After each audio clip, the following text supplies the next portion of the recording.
interview of J. Cole talking about, like, in order to make it to where you want to make it to, you have to dream past that. Absolutely. If you only dream, like, right, what you want, then you're more than likely not going to reach that because it's a dream, right? But if you could dream further than that, right, then what you actually want kind of starts becoming more reality, because now that's not really a dream no more. It's like, oh, I can reach that, right? It's not just a dream, it's reality. So, right, doing the little things early. Welcome to another episode of Garage Talks 5417 podcast. I'm your host, Desmond Reynolds, a.k.a. The Peacekeeper. And as you know, we got another great guest. We always bringing in great guests, great presence in here. So today we're working with a basketball guru. I'm telling you, like a floor general just on the sideline. My guy from Portland, Oregon, Coach T. What's up? What's up? Hey, good to have you, man. Thank you, man. Thank you. Appreciate you for having me. Absolutely. Appreciate you for having me. Good to have you back. We had some technical difficulties last week on the first one, so it good happens, to have you back. man. It happens, you know. Man, growing pains. Yes, growing pains. Like we said in the prayer. Man, what's good with it, man? What's good? You on here? It's official. So what's not up? much, man. It's I'm glad we can actually have another opportunity at this, man. It was actually. It probably was a blessing in disguise having that little in-between week of trying to do this again. Had some time to think about some things that we were already conversating about, you know what I mean? So I just, hey, man, I'm ready to go. You know, let's have fun on this one. Garage talk, baby. Let's do it. Oh, I got you. Go ahead on that. Let's do it, Let's baby. go, baby. Let's go. get it. I felt the same way. Because what were we talking? We were talking like Wednesday to try to get this done. Yeah. But, man, I had camp after camp this weekend. This week, this spring break. Man. But they went good, man. These it's funny, Eugene actually has talent, you know, around. It's just, you know, putting it together.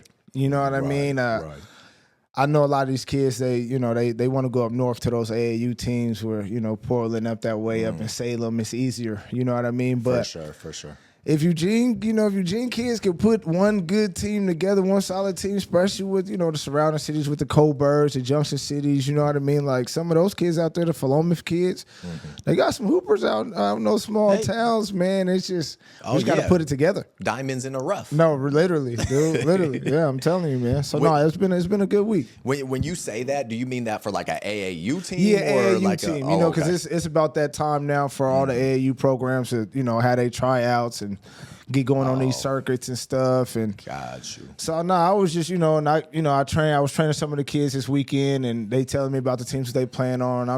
I'm always thinking like, man, if we could just put one of these teams together, like 2 or 3 of these Eugene teams, and make it a combined team, like for real, you know what I mean?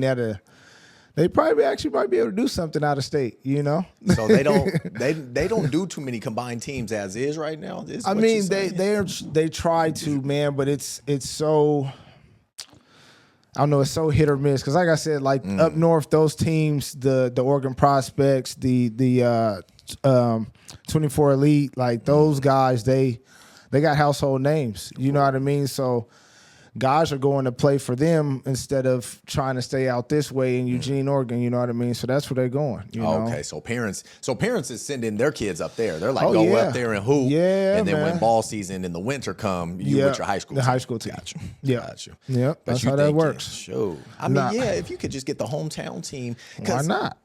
You're right. We got ballers in Lane County. Yeah. It's just the mentality, man. Yeah, the mentality is the only thing that it definitely kills it. Yeah. it definitely kills it. We're able, we're worthy, but it's the mentality. Yeah. Man. Yeah. But that's why I say if they tackle it as a collective, then, you know, some of that mentality that some of these kids do have may sprinkle off into some of these other kids, you know what I mean? And maybe they could build something strong. And that's why, you know, my son is playing on this third grade flight boys team, and I'm hoping they can stay together for a while. You know what I mean? Because that chemistry, like, you know, out of state teams, man, those teams, some of those good teams, they've been hooping since they was playing 8U, 9U. Oh, man. Now they 15U and they the top 15U team, and they might have, you know, a couple pieces leave, a couple pieces come on, but for the most part, man, that's how teams really, you know, make a name for themselves. Absolutely. So I'm hoping my son could stick with his little group. They got some little hoopers over there in flight. They Do got they? some little Do hoopers. they? Yeah, man. They got some little hoopers over there. I think I saw you post something on your story about just AAU and stuff, like Yeah. getting together. Yeah. So, Yeah. Getting it together, man. You know, people got to. It's a long game, man. With that AAU, it's a long season to travel. The parents, the kids, they're trying to win games, trying to talk to college coaches for your kids. Like, For sure. It is a lot. And I don't know if a lot of people know what they get themselves into, but it's a lot, man. Bro, I did AAU one season. Yeah, and right. I was done. Yeah, it's a lot. It's too much. It was too much for me. And shout out to my parents. Like, they were cool and understanding. Right. I was just like, look, we went up to Portland, all this stuff. And I was like, bro, I'm not. Especially when you live in the outskirts, like, it make it tough. Like, if you're in Portland doing AAU, it's not that bad because, you know, the tournament's going to be up that way. Okay. Or you got to go to Salem, which is like 45, maybe an hour away from you. But when you live in Eugene, the Springfields, the Corvallises, it's like, man, it's a trip, man. I gotta take a 2-hour drive to practice every day. You know what I mean? Then I gotta probably fly or drive to Portland to fly out with the team. You know what I mean? Like, that just it make it hard. It can be too much at times. I mean, it just depend on the individual. But it's definitely under effect right now. AAU season is getting underway, man. Is it necessary for a kid to evolve his basketball career to get more looks and things, or can he just stay high school ball? It all depends on the state, I guess. And this is one of those states where I would say, if you're not scoring, 25 plus, man, a night, you probably want to get into some AAU basketball because your name just ain't gonna ring enough bells. You know what I mean? Sure. And kind of like we talked about last time, there's a lot of colleges in Oregon, but there's not a lot at the same time, right? There's because there's so many kids, right? Like, everybody wants to go play college basketball, play high level basketball. Yes. And so for the state of Oregon, like, you don't have that many choices, you know what I mean? And that makes it a little bit harder. So the more you can get your name out there for college coaches to see you is the best way to do it. You know what I mean? It's all an audition. Whether it's social media or if it's AAU, you auditioning for a job. And that's how you gotta look at it. So with the social media, we touched on this last time. Kids gotta be mindful what they put on their social media. Very mindful, man. Social media is a good thing to boost you, but but be very mindful of what you post on there. It's not to boost your friends. It's to boost your proness, right? You're trying to be something, and so you want to show the people that will give you a job one day or is looking to put some money in your pocket. You want to show them the type of kid you really are, and not go off that deep end, which is it's easy to do nowadays, man, on your social media. Definitely. And see, I'm usually like all right, watch what you consume on social media. But you're right, for a high school kid, it's like you never know who's watching. You never know. That scout, that college coach, whatever. Yeah. And like last time I told you, they have people that's job is certain just to look at your Instagram or your social media, your Twitter, your whatever, right? Your Facebook. So then that, I mean, even for myself, right? When I really started like buckling down on this coaching thing, I'm like, I'll snap. I got to go back and delete that, delete this. Like, even if it's on the borderline, ain't no being on the fence. Like, if this is the life you want to live, ain't no really being on the fence with the social media. You got to try to keep that part of your life as clean as possible. You know what I mean? And not saying that it's fake, but some stuff is just for you, man. Everybody ain't supposed to know everything you do. It's okay to have some stuff for you. Thank you. You know what I mean? Everything ain't for everybody. Some things are just for you. Thank you, T. Thank you. Keep it that simple sometimes. That quote is more than basketball. Like, it's so true. You gotta see your whole environment, because your environment's gonna dictate so much. So much, man. And the young kids got to start to understand that now before it gets too late. Understand it now. For sure. I remember, so when we were back at coaching at Springfield High. Yeah. Shout out TC Combs. TC. Yeah, TC, shout out. All the Combs family, shout out. Yeah, I got love and love for y'all, man. All that, the coaches, coaching staff, all you guys. Shout out to y'all. For sure. But I I don't know. Would you remember one of the kids put on Snapchat? This is crazy to me. We were playing. Who were we going to play? Churchill. Okay. So, man, I'll kid you not. One of the kids put on Snapchat, "Don't come to the game tonight. We're gonna get whacked." What? Are you serious? No, so that goes back to that mind state, man. That mindset. Lord Jesus, I don't know how. That's what they put on their Snapchat, T. I was like, bruh, you gonna wave the white flag before you get on the court? And as a coach, it's like you probably see the white flag being waved at practice that whole week. Like they just know they not even about to compete, and it's like, as a coach, what do you do in that instance, right? That is what do you do? Yeah, what do you do? That's hard. It really depends on the boys, I guess. You know what I mean? That's where the player coaching comes involved in having that relationship with the guys and kind of understanding where their mindset is. Like if you got guys like that, that's always going to be an uphill battle. I ain't going to lie. That's tough. No pun intended, Churchill uphill battle. Yeah, right. That is an uphill battle. God, already saying that before the game starts. Like, man. Put it on this Snapchat, T. I was like, yo, like, come on, man. Well, that's these kids. They can run to the social media easy and say whatever they want, and that's the beauty about social media is that it gives you a platform. But at the same time, you got to understand what to use that platform for, right? Absolutely. The mouth is a powerful tool. Might be one of the most powerful tools we have on this planet Earth. You know what I mean? And it depends. You have to be wise with the words that come out of your mouth, man. Absolutely. Absolutely. You have to. It's a must. It is. So it's like T. Like, let me say this. Social media is powerful. We all know it now. It's a powerful tool. Yeah. You put in energy out there when you put stuff out there. Oh yeah. You put in energy, so you manifest things, and for you to just be like, look, don't and it might not be, it might not be you speaking it, but your fingers putting it out there in the universe, man. That's it's a vibration you putting out there, man, and that vibration, the vibration got to hit and come back. So just understand that vibration gonna hit whatever you wanted it to hit, but it's gonna come back to you, and you better be ready for that. You better be ready for that, man. Shoot. It always comes back. Baby. In this kid's case, it came back in 2 hours, and they got smacked. See, and God might have had another plan for him, man. They might have lost by 5 that night if he didn't put that out. You never know. Hey, man, basketball is a funny sport. It literally takes one dude to have a hot hand for a game to be close. True. A lot of people think it has to do with coaching, and the X's and O's helps. I'll be the first one to tell you, good X's and O's coach helps. But if your man's ate the best bowl of Wheaties that morning and his hot, man, ain't nothing. They can change the course, right? They change the whole course. Then all that X's and O's go out the window, and it's like either if I'm on the other side, it's double him, or if I'm on his side, hey man, what you want? Pick and roll. You want 1-4 flat? What do you want? Go get to it. You right? You know. So you never know, man. You can't shoot yourself in the foot before time has even come. Like, that's crazy. See, I tell you what they used to say. People used to question coaching, like when the Nets had Kyrie, Harden, and Durant. Remember Kyrie was on that spill, like, we don't need coaching. Yeah. Well, what you think of that, man? And just in general, not that team, but in general basketball.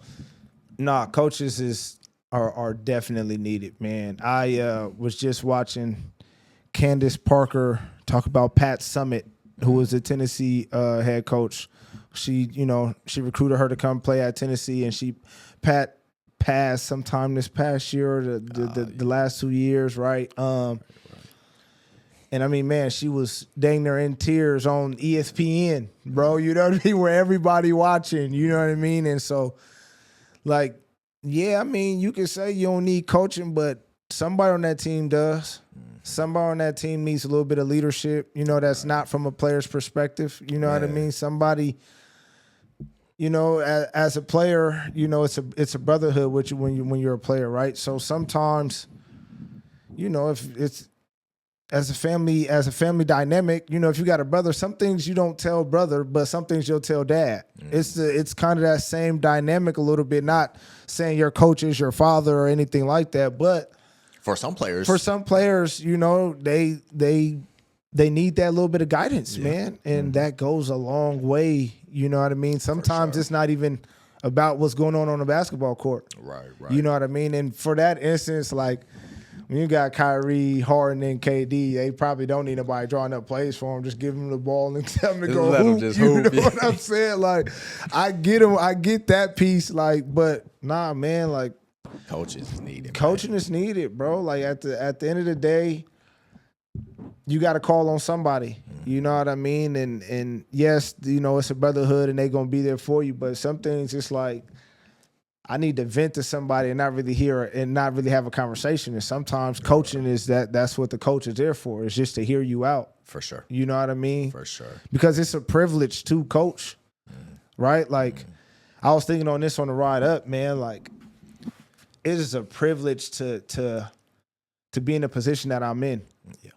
Right? Like people trust me with their kids, bro. That's the most precious thing. Like, I was literally thinking, like, I'm leaving and my youngest son was like crying for me not to leave the house. And Kay didn't used to do that for me. Like, my oldest didn't, like, he cried for Pops, but it wasn't like Cairo, like, is really a daddy's boy already. Now seeing this, like, oh man, like, that's precious. So as I'm driving over here, you know, and I'm thinking basketball and I'm thinking, you know, what does Coach T have to offer to somebody? But the one thing I was saying was like, man, for coaches out there, we got to understand, like, this is a blessing that we're called to do this. Like, we're actually reach one, teach one. Like, we are that saying. Right. For sure. Like, we are literally living reach one, teach one. You really are. Like, even if it's only one kid that I reach with this game of basketball, coaching wise, mentor wise, whatever, it's like, man, like, I'm actually blessed. Like, money aside, all that aside, man, because I don't do this for none of that. I do it because I really, like, I love to help kids. Like, I love to see when kids learn, right? That's like, Definitely.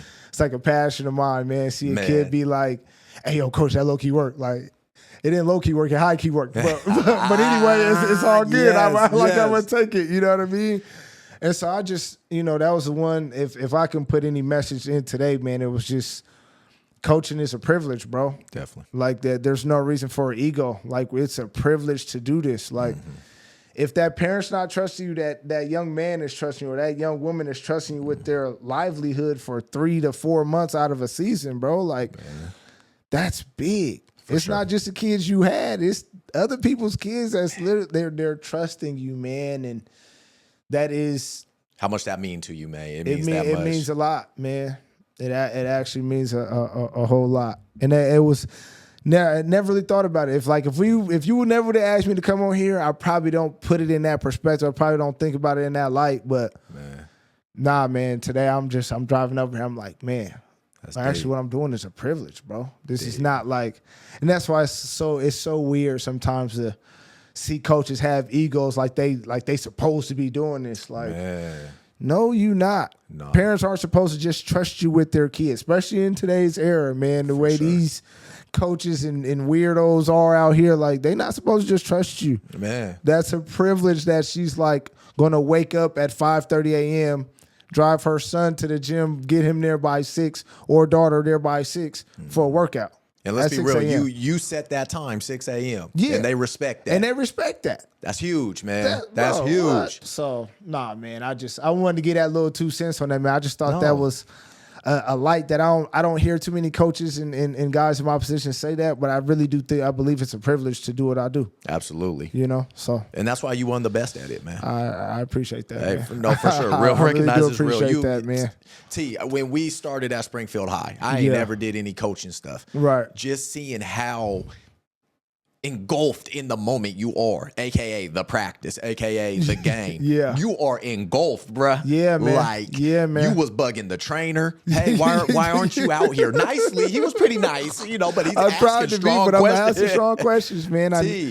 You need your guys to be ready. Yeah, why isn't the music playing, Daz? I was like, I'm not noticing. You guys, I'm not noticing. Just because I'm newer, but I'm like, he's right. Man, man. He's right. Why isn't the trainer out here? Where is the trainer? What are we doing out here, man? She got mad at you, if I remember right. She got a little mad. She got, but it's a great question, man. It's a great question. It is.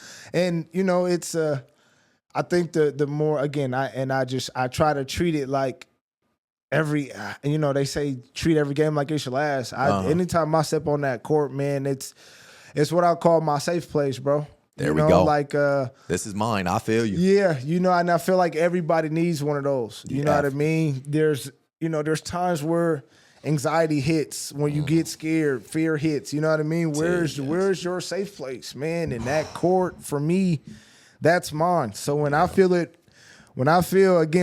vibration being off, I'm like, hey, we need this, we need that. My guys need this. Why aren't guys doing that? What's going on? We need everything to rock right, man. You look good, you play good. You know what I mean? It's just that Deion saying, man. You look good, you play good. And literally, then you feel good, you play good. That's what it is. All that goes into one, man. And so true.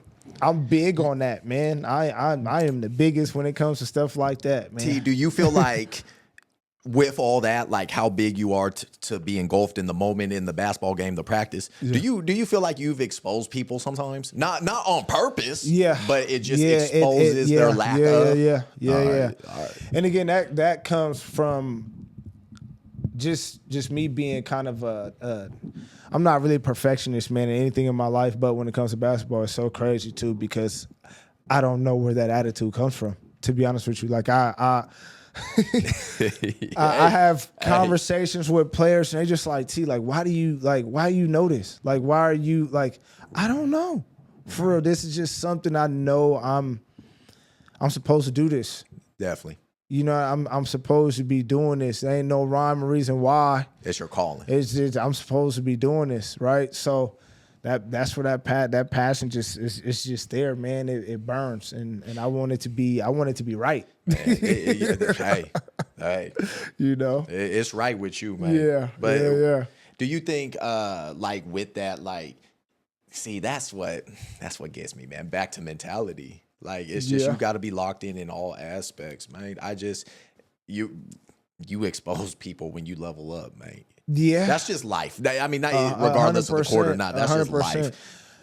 But that's the thing with this coaching thing, man. It's really not even like an exposure, man. Like, again, I coached at Lane Community College under one of the smartest coaches I've ever had the privilege of being around, man. His name is Matt Zosel. Head coach at Southern Oregon. I believe they made it to the Sweet 16 in the NAIA, which is like a national thing. It's big. So for them to make it that far, and he's only been there for 2-3 years, like, he's a game changer, man. He's a real game changer. But like, he's at Lane right now? No, he's at Southern Oregon right now. He's there now. Okay. But so I've learned so much from him every day, in the coaching staff that he ended up putting together under him. I mean, we were all just hungry to be better coaches, right? And so now one of the guys that was on that coaching staff, he's the head coach at Ashland, right? And so that just, we all kind of had that, like, we learned so much. So now that when we go out into our own spaces, we're going to step on people's feet, but it's not on, like, we're not doing it to show you up. Right. You That's know what I'm saying. mean? I never got that from you. Yeah, I don't, man. It really comes out of a good place. Absolute. It's more 100%. For me. Like, for me, just speaking from experience, being around you, it was just, I was just like, okay, I'm learning. Like, if I wanted to be a hater, which is so draining, but it's more just like, this dude gets it. Yeah. If you came to the gym with me, I'm sure you'd be like, Dez got this. I'm know? I'm following his lead. I'm on the court with you. I'm like, bro, and it's not even because you knew, honestly, T, what I love about you, you're just obsessed with it. That's what I saw. Yeah, I got Compared to a handful of others, you're just engulfed. And that's where I said, I have to respect that. Yeah. And I got to learn from this. And that's what I did. Yeah, man. Straight up. And honestly, it's funny you say I'm engulfed with it, because it gets me in trouble at home. And now even my son, Kay, he like, Dad, you always on your phone. I'm like, son, you don't understand. Like, once I get started watching some basketball, highlights, whatever, man, the next one, okay, what's next? What else can I learn out of this? And then it's like, all right, well, let me run this back. What didn't I see the first time? Like, I am really engulfed when it comes to this coaching and basketball stuff. I love it, man. And I honestly, again, I don't know where it comes from. I just always loved hooping. I never was the best hooper. You know what I mean? Like I was gonna ask, did you hoop yourself? Yeah, I did, but I wasn't like I wasn't the guy. Like, Gotcha. you know what I mean? Like rarely hooped in high school like that. Like I just wasn't him like that, you know? And so now with me being in position I'm in, that's all I want to do is like help that guy that wants to be good. Like I want to help that guy that's the 15th man on that. I want to get him to the top 5. Can he scratch that starting lineup?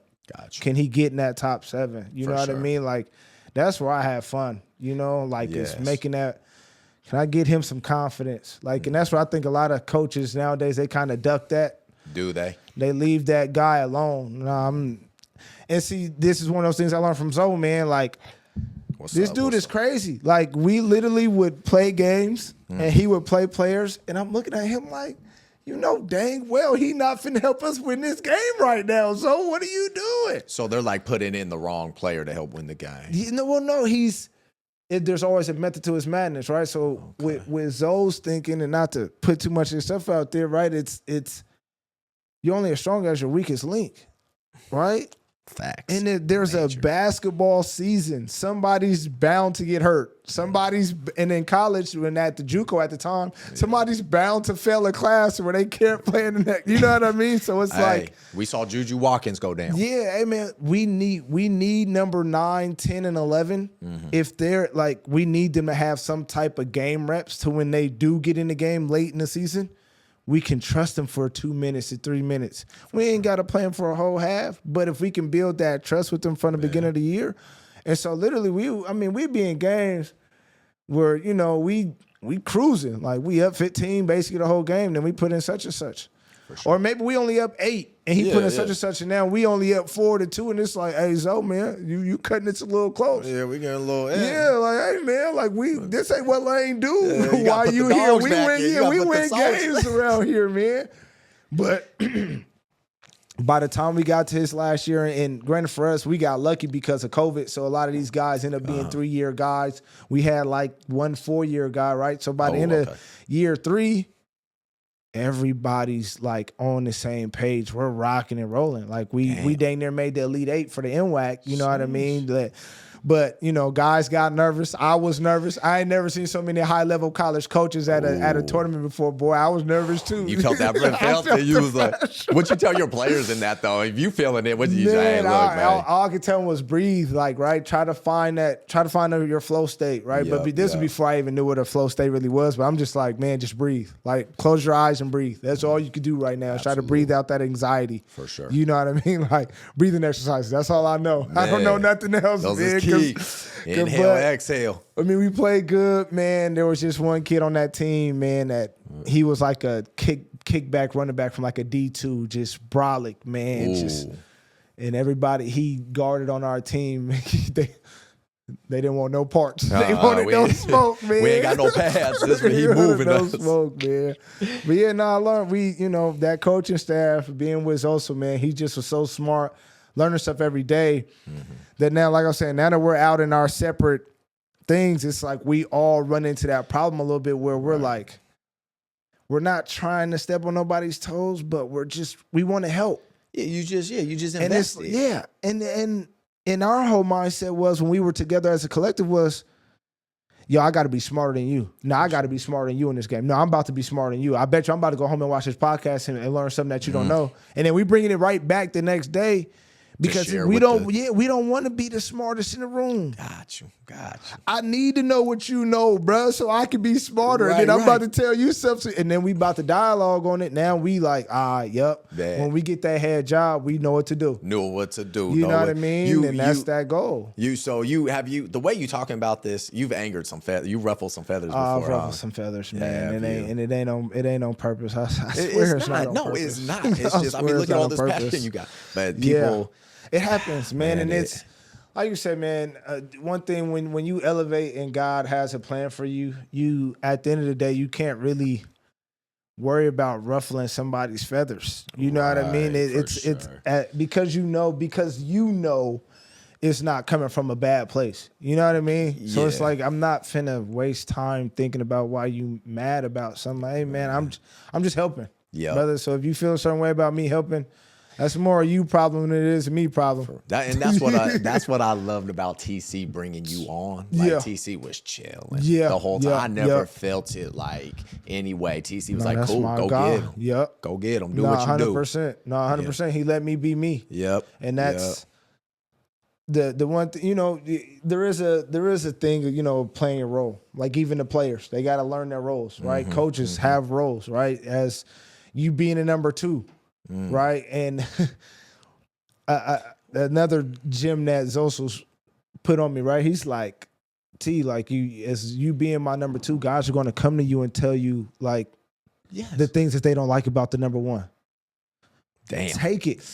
Damn. Like that's a part of the number 2's job is to hear that stuff out, right? Still have number 1's back. Absolutely. But a part of your job as number 2 is, you gonna hear some of that stuff.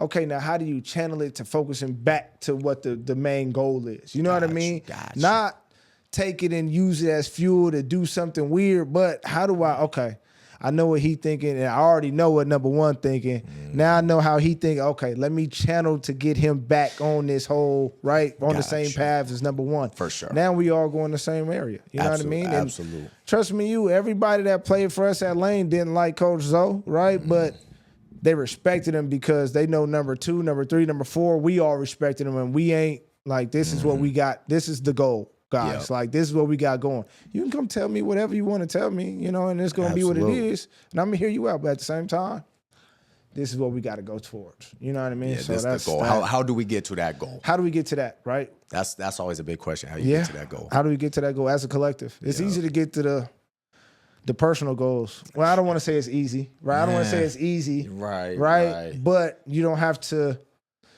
You don't have to worry about somebody kind of pulling you back from reaching something. You know what I mean? The only person that's going to stop you is you at the end of the day for a personal goal. But when you're trying to get a team goal, it gets a little spooky at times. Because it's like, I got 12 other guys that I'm trying to like, man, y'all behind me? Like, where y'all at? You know what I mean? Feel that, man. And as a coach, that's a spooky feeling sometimes. And it's imperative because seeing teams or being part of teams that just collapsed within, it's the worst. It's the worst. Like, bro, man, that's the worst, bro. Because it's things like you just said right there.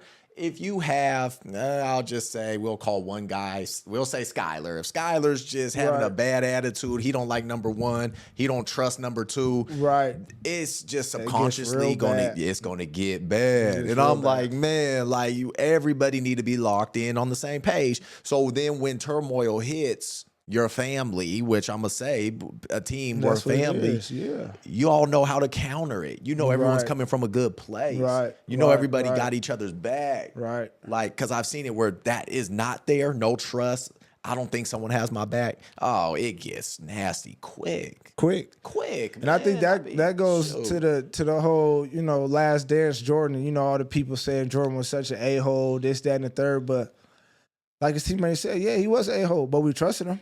We knew he wasn't going to do nothing. He didn't ask us to do nothing that he wasn't going to do himself. Exact that part. You know what I mean? So it's like, you're going to be an a-hole. That's a part. Like, that stuff like that happens in life. T, how many times you watched The Last Dance? How many times? More times than I can count, to be honest with you, man. And I tried to get my son to watch it a lot, too, but he was only like 6 when it came out. So he like watching it but don't really understand it. Yeah. But I mean, man, especially because of that the whole way, the way Phil handled Dennis Rodman, I think that was a gem. I love that. Right, I think that was a gem in that whole series, man. That a lot of people, I think they overlooked about how he just let him be him. It's my favorite episode of that whole series. He just let him be him. Yep. And as a coach, man, like you got to let guys be themselves. Right, in your offense, right, and that's always the hardest thing to do. Is like we talked about last time. Is how can I be the best version of me in my coach's offense? But a little bit of that comes back to the coaches. Is how can I let him be the best him in my offense, right? So it's a little bit of both on that. They both got to figure out how does that puzzle piece work. Absolutely. You know what I mean? And that's how. So that's how Phil got the best out of that Bulls team, man. He let everybody be him. He let Jordan be the asshole. He let Dennis be the weird guy. You know what I mean? He let Horace Grant be Horace. Like he let Scotty be Scotty, right?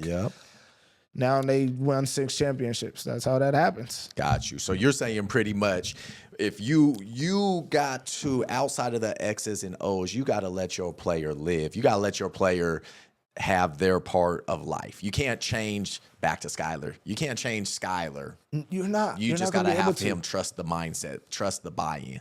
Yeah, you can't change anybody, man. That's you're gonna lose a lot of sleep trying to do that, man. You're gonna lose a lot of sleep off of just that one thing, man. So I feel like around here though, a lot of coaches, or even just in general, a lot of coaches do try to change players, and I'm just like, bruh, like I don't see. I agree with that, right? But I think it's a little bit more of and this is where I say it's a privilege, man. I think that a lot of coaches out here, they think like it's their way or the highway, and it's like that's not really.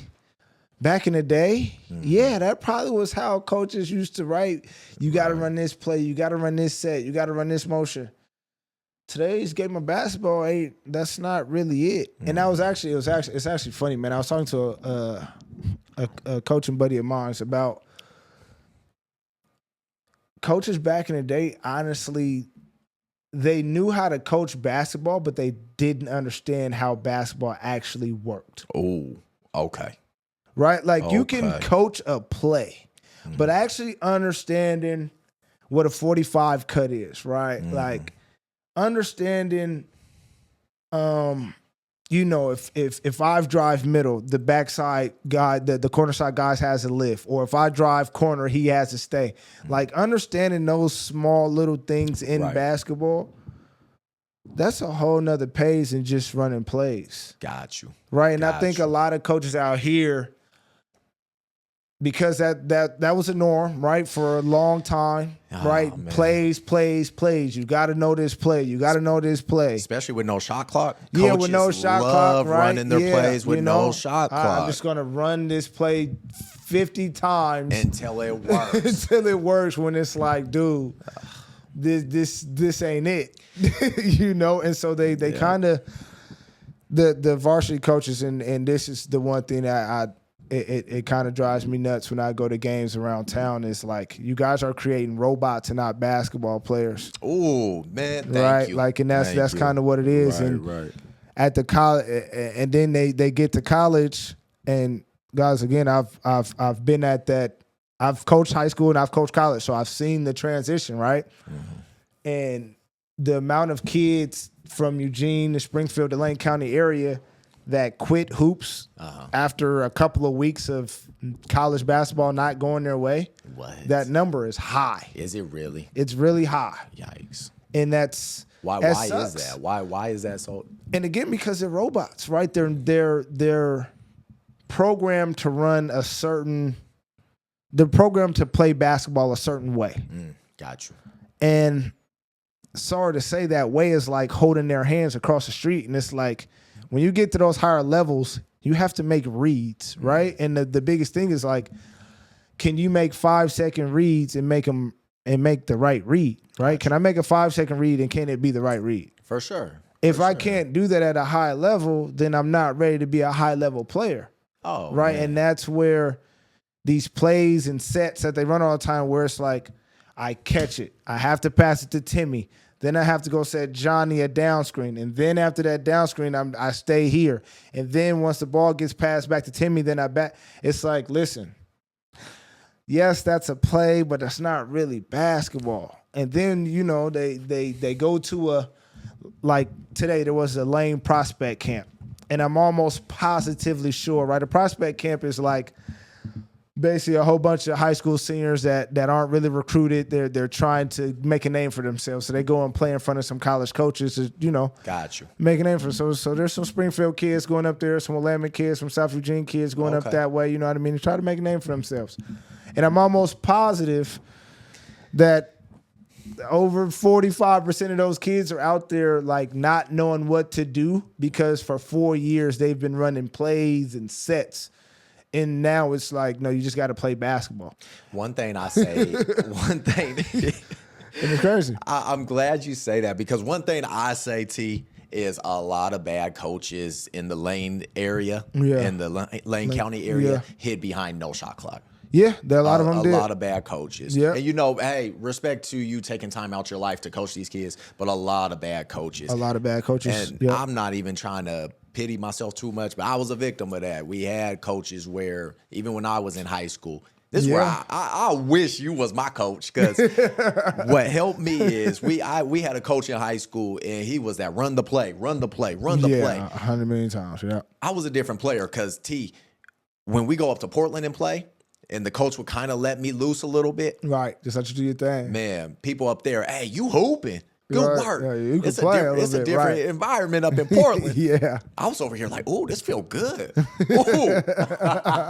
This feel like real that. good. Yeah. Okay, let me do a little step back. Yeah. Oh, missed it. Next one. Oh, and they getting loud, everything. You from Portland, you know. Yeah. But we get back downhill, and it's like, man, but what saved me as a kid is I was down on myself. My minutes got cut, all this stuff.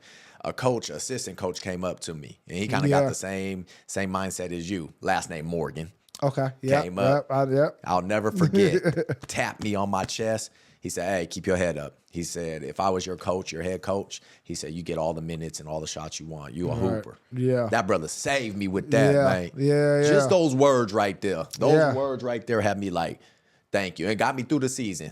That's what's up. It didn't get better as far as the situation, but him just saying that. Well, that Morgan family, that's a basketball family right there, man. The NAIA tournament that I was talking about that also was in the Morgan kids. They just won it.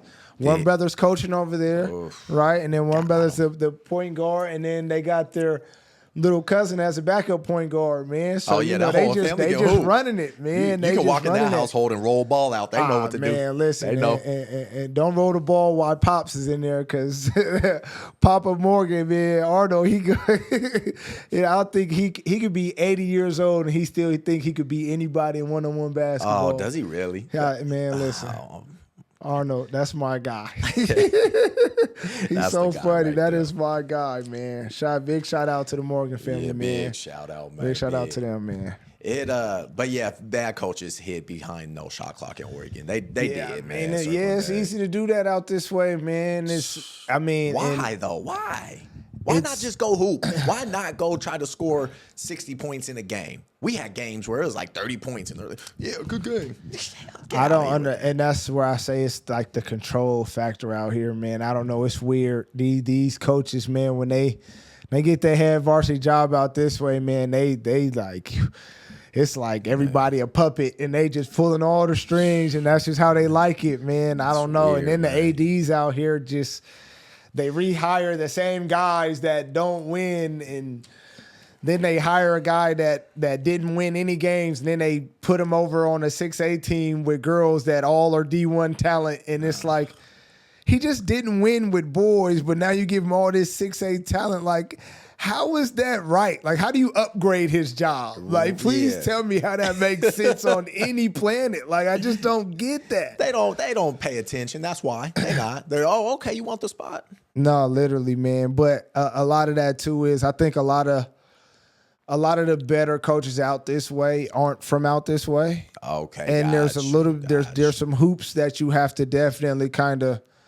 hop through to get your foot in the door out this way. It's definitely more who you know. Is it? So for sure. It's a little club mentality. You got to be a part of the club. But I mean, I that's probably every small city. So I don't want to make it seem like Eugene is just far off doing his own thing. But to be honest with you, that's every small city. But to be honest with you, like if they understood what they were actually doing to some of these kids and how some of these coaches are actually killing the kids' mindset and confidence, I think that they would actually think twice about who they're hiring.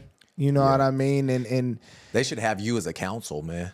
Man, you should get paid as a counsel. Hey, T, we need you for a month, and they should pay you, bro. It's funny you said that. I be thinking about stuff like that, bro. But I'm just saying, don't nobody care about what T think. Like, only my kids. They should. They probably should, man. But as long as my kids listen, man, that's all and I hate to say my kids, but the kids I had the privilege of working with, man, as long as they take what I say and take it to heart, that's all I really care about, man. At the end of the day, I really do. like you said, man, I love this game, man. I love the game of basketball, and I want Eugene to level up. Yes, you know what I mean? That's the goal. That is the goal. We want to be recognized and respected. It should be. I mean, if we look at the state playoffs for the last 4 years, the South teams aren't really making it to those Final Four teams. Is the South teams like us? Then, yeah, like Lane County, right? Gotcha. Like back when my little brother was playing at Churchill, like those Churchill teams, they went to the state championship. 7 years out of like 9 or something like that. Those teams were good. I mean, they got nothing but second places all those years, but they've made it every time. They're making it. They have a what would you call that at a school? A program. They got a program. Yes, the program was, and it was a winning program, man. Bookin was doing his thing over there. Shout out to Coach Bookin. He was definitely doing his thing over at Churchill. Gotcha. He's not there no more? No, he's not there anymore. He's retired. I believe he lives in Idaho or something like that. Word. Okay. But nah, man, it's they keep hiring these same coaches that aren't getting these teams anywhere. And it's like, guys, stop recycling what's not working. There's a lot of young coaches out in Eugene that I know that they just want an opportunity, man. You know what I mean? Whether they first 2 seasons are rough, give them a chance. For sure. You giving all these older guys 10 chances that they never made it to an Elite Eight in Oregon State playoffs, which, again, I don't, no disrespect, but I don't think it's the hardest thing in the world if you're really running your program right. Yep. There's always a way to get in, right? And so it's like, I'm like, man, they just got to give some of these young bucks a chance, man, because some of these young coaches out here, man, they want it. They're hungry. Mm-hmm. They have my hunger. Absolutely. And I see it, and I'm like, man, if you get a job, you might be all right. You know what I mean? Yeah. And people hitting Coach T like, Coach T, you want this job? You want? At this point, man, I done went through the interviewing process 4 or 5 times in Eugene, Oregon, and I've never lost because of my resume. Wow. I've never lost a job because of my resume. Wow. Right? Like the Lane job, I wanted to go for. I just didn't have the prerequisites I needed, right? I needed my college degree, and I didn't have it yet. I'm working on it right now. Hopefully I'm graduating this summer, baby. Hey, you know what I mean? Hopefully Come on, knock it summer. out. Come on. You know when we have you back on, then I want you to be like, hey, 100%. I got it. Hey, listen, man, I'm not a schoolboy, so if I complete this, I'm stunting. I'm letting everybody know. There's hope in the world. We can do this. Letting everybody know. If I could go to school and finish college, man, y'all can go and do that. Shoot, you make me want to try. No, I'm telling you. So, man, but to be honest with you, I've never lost a job out of here because of my resume. Like, my resume has always been the better. I just didn't have such and such in my corners talking in such and such ear, which is tough, you know what I mean? And so at this point, man, I'm kind of like, I'm over trying to be a head coach in Eugene, Oregon, man. Like, it is what it is at this point. That is mind-blowing. So you're telling me, time out. You're saying to me, you have not been a head coach down here. I have not been a head coach. I've been and the funny thing is right? What? No. The highest level, granted, we didn't win any game last year, but I was the head coach of a semi-pro team out here, which is the highest level of basketball in Eugene. Mm-hmm. I was the head coach of that, but they don't think I'm qualified enough to be a head coach of a varsity high school team. It's crazy how Eugene works, man. I'm telling you, I don't. Would you take a JV team if they said, "Hey, we want a year JV, then we'll circle back"? Would you take that? If this was 2 years ago, I would say yes. Okay. Why not now? You just know too much. You like, hey, I know what I can do. I know what I can do. And there's something to say for knowing your worth, man. You know what I mean? For too long, I've like, and this is the thing, like every coach say, like, you got to pay your dues. Like, you're going to do 1 million basketball camps for free before you make your first dollar. And that is a true statement, bro. I did so many basketball camps, high school camps, little kid camps where I'm like, bro, I'm so tired of being in here, man. I don't want to do this. Yeah. But you got to pay your dues, right? Like you have to do that. And so now I'm at the point, man, where it's like, I know what level I should be coaching. You know what I mean? And if I'm not a head varsity coach, then I don't want it. Y'all hear that, man? I just don't want it. Schools around here, you hear that? Come on, man. And come on. I will have every kid in the world trying to come play for me. I think that's a little bit. I'm not gonna lie. I think that may be a little bit of a problem too. Is that I'm so liked by the kids that I think people may think that it's different. But you are, man. I'm sorry to say, y'all, Coach T's a big kid. That's why I'm liked by the kids, because I am a kid. Like he like candy, everything.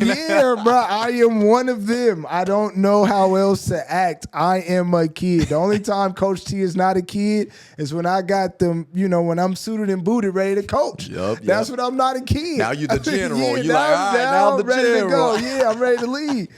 But other than that, the reason kids mess with Coach T is because Coach T's a big kid. And they like, yo, my coach is just as kiddish as I am. Like, it's just what it is. I don't know. I'm sorry. T, I got a taste of what you get every day. I remember one practice. This was after you wasn't with us coaching, but I had to help the JV kids. I had to coach them for a little bit. Yeah. It was just a taste of what you get. And the way they looked at me and just made that eye contact and trusted me, I don't know if it was the J's I was wearing that day or what made them go. We're going to listen to Coach Dez. Right. But they was all around me like, yeah, Coach, and I ran them to death. I ran them. But they were still like. But they was trying to run for you, though. They would run for thank you. And it felt so good, bro. It's so rewarding. And that's why I don't know. It is so rewarding. If the schools around town or if the ADs, like, I'm not trying to be disrespectful to them, but I don't know if they're like, they need to actually like watching that. Like, you can tell when kids are playing for a coach and when they're not. Mm-hmm. And I'm like, I don't know how some of these ADs go to their basketball games and watch the girls team, watch the boys teams from freshman up to varsity, and can sit there and be like, you know what? I did a great job of hiring this coach because these kids play so hard for him. Like keyword, yeah, four. Yeah, like for him or her. And I'm just like, you got, like, how are y'all watching this? Because this is the product that you're putting out as an AD. Like, this is you at the end of the day, selection. Right? You chose this person to lead your program as an AD. Absolutely. How can you just sit back as an AD and watch kids be upset, watch kids have disagreements with their coaches now, granted, that happens, but when it's like a over and over, like I'm dumbfounded by it sometimes. I just don't understand. Like, how do we let this happen? But again, Eugene is such a small town. The eye ain't really on us, so I guess it's kind of like whatever. So what we're talking, there's politics in the sport. Oh man, yeah, politics. Yeah, man, and it sucks. I mean, just to sum it up, there's politics. It's politics, but I think that's a little bit of, in everything you do is going to be a little bit of politics in everything you do, right? I just wish that the head of the snakes at some of these schools would put more time into understanding, like, these young coaches actually are able to get the most out of these young kids. And it's not because it's something weird. It's just because the young kids kind of, they just, I don't know, man. They can, I don't know what the word I'm looking for right now, right? But they can get more personal with that coach. And that's just what it is, right? They can relate. Yeah, they can relate. Yeah. Thank you. That's what I'm looking for. They can relate more. Instead of the guy with the bald head or the guy with the gray hairs that, their kid is older than them. They don't relate to that as much. And they just keep putting those coaches in front of these kids every year. And that's with social media. Yeah. I mean, they see you on social media. They see these kids aren't dumb. They know how to use these tablets. They're not dumb at all. They're seeing everything. Yeah. I mean, everything you do, kind of like you said, you're auditioning to them in a weird way. Yeah, like you are. Oh, yeah. I like what Coach T in the gym 6 days a week. Right. Word. Right. I like that. Subconsciously, they might not know how to say it, but they're going to express it through showing up to practice, showing up on time. Yes, coach. Yes, sir. No, sir. Yes, ma'am. No, ma'am. Yes. And ADs, you got to remember this whole conversation, principles, man. This whole conversation translates to kids' lives. Yes. They learn, at the end of the day, yes. Whether they go play college ball or not. Or not. I'll use myself as an example because I know myself best. I became one of the best workers at my job because of basketball. Man. And you guys need to understand that we having this safe conversation in this safe place just so y'all can understand. So whoever listens, shout out to you. But it translates to life. To life. You're going to walk by someone, they drop something. Here, sir, let me grab this because that's picking up your teammate. Mm-hmm. Let's run this play because the goal is to score more points than the other team. Okay, when I'm at the workforce, our goal is to do this to win. Right. Whatever it is, it translates. I think there's a study, right, that says athletes are more, I don't know, they just do great in the workforce because they understand team. Understand team. Yeah, they understand the concept of team. Yep. I applied it. Like you're saying, right? Like, the some of these coaches that have definitely, done their thing out here, and there's some that haven't done their thing out here, right? But I don't want to say they're past their prime, but it's like I don't know. For me, I'm not coaching varsity high school basketball for 20 plus years. I just feel like, what are we doing? There's no growth in that, right? Like, don't you want to go don't you want to go to that next step? Yeah, there's other steps. Like, there's other steps other than just varsity basketball. And for me, it's like, for ADs that are still hiring those same coaches it's like they've done everything they can in this realm. Mm-hmm. They've won all the games that they're going to win. They've lost all the games. Like, there's nothing too much that's going to change after they've been doing this in this realm for 20 plus years. Yeah. Let another young buck come in there and try. Because energy doesn't lie. Yeah. Subconsciously, that first coach you're saying, subconsciously, unless he just really got his life together and he's like totally content. Yeah. Unless Right. Energy don't lie. He's gonna be like, look, here goes another year. Like, it's like it's 20 years in. Like, what are we still doing? I don't understand. I'm with you. Yeah, man. I wish. And another thing too is like letting people in the doors that aren't from out here, that didn't go to high school out here, like letting them in the doors. Like, there's some coaches from out of town that can really coach, man. Like, and honestly, Eugene, Springfield, Delane County, they need a change of scenery of coaches, man. I got one for you, though.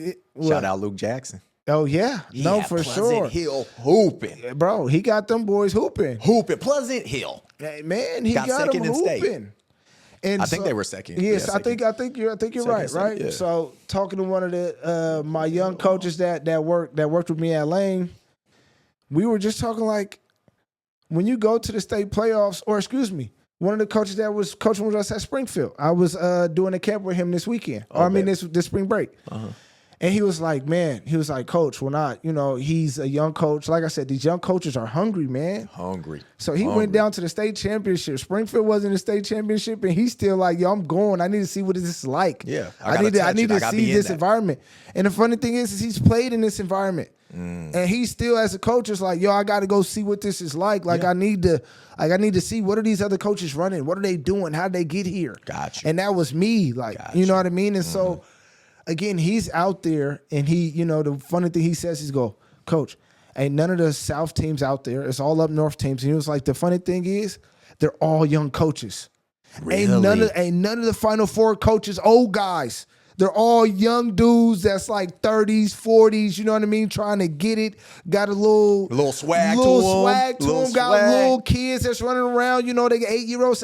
He's like, these are the coaches that are winning. He's like, I don't understand why out here in Lane County they won't get us a chance, because up north they giving those guys chances and they're winning. Why won't they give us a chance out here? Like, it's crazy, man. And it was just funny to hear him say that, because in my eyes, right, I've been doing this coaching thing for going on 13, 14 years. And honestly, it might be 15. I just hate to say 15 because I feel like I'm old, right? So I keep it at 13, 14 because I still feel young. But in my eyes, right, like, he's green. He just started his coaching journey, right? Like, he's me back when I started. That's how I see him, right? And so for sure, to hear him talk like, yo, coach, like, nah, this is what's going on. Literally in my heart, like I'm laughing and happy in my heart, because I'm like, yo, this is who I was growing up. Like, this is who I was when I wanted to be a coach, good coach. But then I'm like, he's noticing. He's not only just doing what it takes to become a good coach. He's like, nah, memory print. I know, all right, I remember what happened. Yeah. Like, I remember seeing who I see. Okay. Mm-hmm. This is who I'm going to have to go against. If I get this job, this is who I got to go against. For sure. Like, he's already mapping out what he has. Yeah. Like, yeah, that's a killer right there. Yeah. This. I knew it was the reason why I give you advice on coaching stuff, because you got it in you. You a killer. You understand. You want to, when you get this job, you're not going to play with it. For sure. And that's why I'm like, yeah, all respects. And that's where I'm just like, the ADs and principals out here, y'all have no idea the young bucks out here that are ready to like go get it. Even if they have a losing season, they're still like itching to go get it. Absolutely. You know? And that's a hard, like, it's not easy to find coaches when it's like times get rough. You know what I mean? Like, Absolutely. That's a hard thing so that's deep, man. It's deep. They're out there, guys. The good coaches are out there. Do you think that would say they do start taking these young coaches in and the hungry coaches? Do you think that would change, or it would affect immediately? Do you think it would affect immediately? Gotcha. It would affect immediately. Okay. And this, I would say it just off of this, right?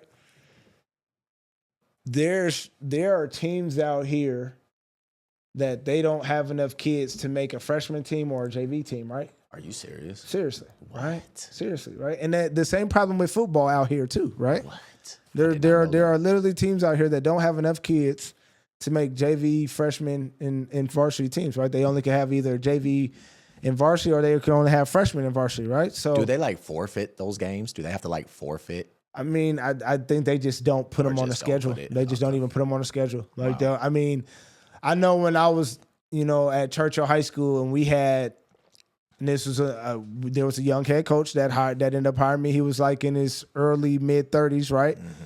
We had 4 teams. Damn. We have 4 girl teams, right? That is unheard of right now in Eugene in Lane County, having 4 teams, especially on the girls' side. Like, that's unheard of, right? But again, he was a young coach, right? So what we did kind of when that kind of happened and we had 4 teams, granted, there was teams out here that didn't have 4 teams, so we would just go play a JV team at like Junction City or something like that. We'll go play like a 4A team or a 3A team to still give us games. So, but again, it just goes back to proving my point. Like, the young coaches are what get the kids out. Mm-hmm. Mm-hmm. Again, social media is a crazy tool, but the young coaches are on social medias, and these young kids are on social medias. For sure. The older coaches aren't, and so there's a big disconnect that they cannot make with these younger kids and this younger generation. Mm-hmm. They don't even like to text, for real, some of these older coaches. So it's like you're already losing half of your program just because you don't like to text these kids. Like, that's what they do. That's wild. Way more than they call, So the one thing the biggest change that happened is the teams, the amount of kids going to tryouts would skyrocket just right off of that. Because it's like, we got a young coach here. Like, y'all see what kind of car he drives? You see what type of shoes he be rocking at practice? Yeah. Just off of that alone, kids are going, kids is going to come in. Right, like, bro, they don't understand the power that has. And if you can find the right hungry coach, young coach, the power is only going to do your kids right. Absolutely. And it's going to make your program, that's when the program starts programming, man, for real.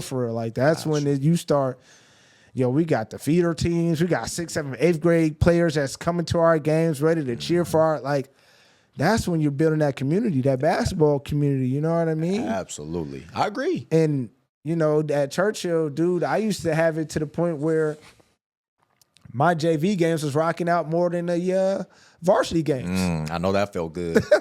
What would you say if an AD was like, well, T, like, we get what you're saying, but we think the kids will take advantage of your kindness? What if they came at you like that? Like, you're being too kind to the players. You're not teaching them, I don't know, discipline or structure because you're trying to be one of them.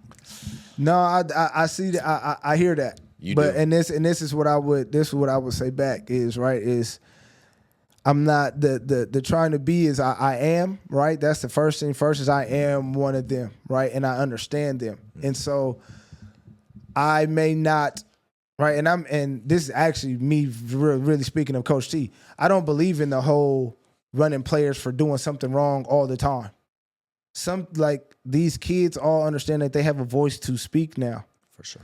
And so I think as a coach and being in that leadership role, the best thing you can do is teach them how to use their voice in the right way. Absolutely. Right? Absolutely. And honestly, that older generation, y'all don't operate like that. You know what I mean? It was a lot of mind your own business and know your place, and things of that nature, right? Yep. So yep.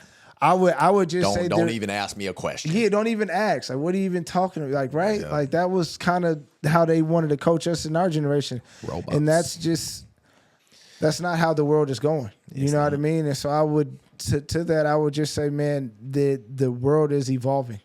Right? It's not about discipline.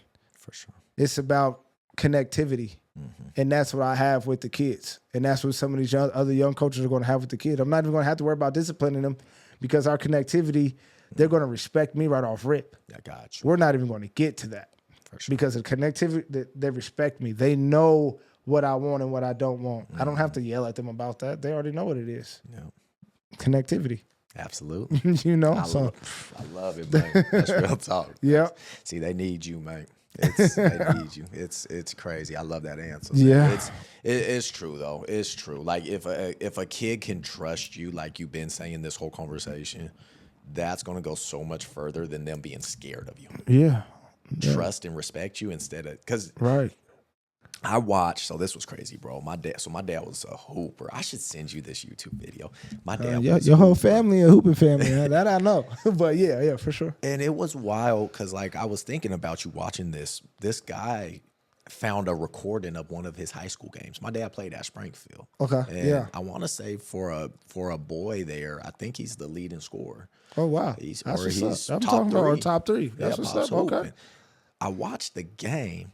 And if my dad was so good that the coach couldn't even, and my dad says this in stories, the coach would try to rein him in. You can't dunk. You're not supposed to dunk. All this stuff. Yeah. And around town, coach did great, but I'm watching the game and I'm seeing how the cap of high school ball around here, the same cap we have today. Especially at Springfield High, which I graduated from, y'all. This is my high school too. I love them. I'm so grateful. But it was trying to hold my dad back. You can see it in the game. Yeah. Shout out to the dude that found this video and like 4K'd it or whatever. But just because my dad had to be so damn good, the coach couldn't be like, I'm taking him out. And if he did take him out, it's like 60 seconds. Right. You got to put him right back in. Got to put him right back in. Because Pops is going crazy. Right. And I'm like, bro, I told my dad, I talked to him on the phone. One of the first things I said, could you imagine if you had a shot clock, bro? And he's like, he said, I would eat alive. Like, he's like, son, I ate. But oh my God, could you imagine? Shot clock, more possessions for me. I get the ball in my hands more, right? Like, but the coach trying to rein them. It's like, bro, I'm too good. You gotta let me hoop. Nah, hey man, Gilbert Arenas said it best, man. What's up? Take your dogs off a leash, right? Like, why? If you got two pit bulls, what's more dangerous? One on the leash or one off the leash? Like, you know what I mean? Like, you walk down that dark alleyway, man. Who is more dangerous? I am way more scared of that dog off the leash. That's awesome. And it's not even. I mean, in that analogy, it's not even like they got to be deranged, crazy. Like, nah, it's not even that. It's just, I know how good you are, and I want to set you up to be as good as you can be. Yeah. Right? I don't want to. The worst thing a coach can tell a kid is, don't do this, don't do that. Mm-hmm.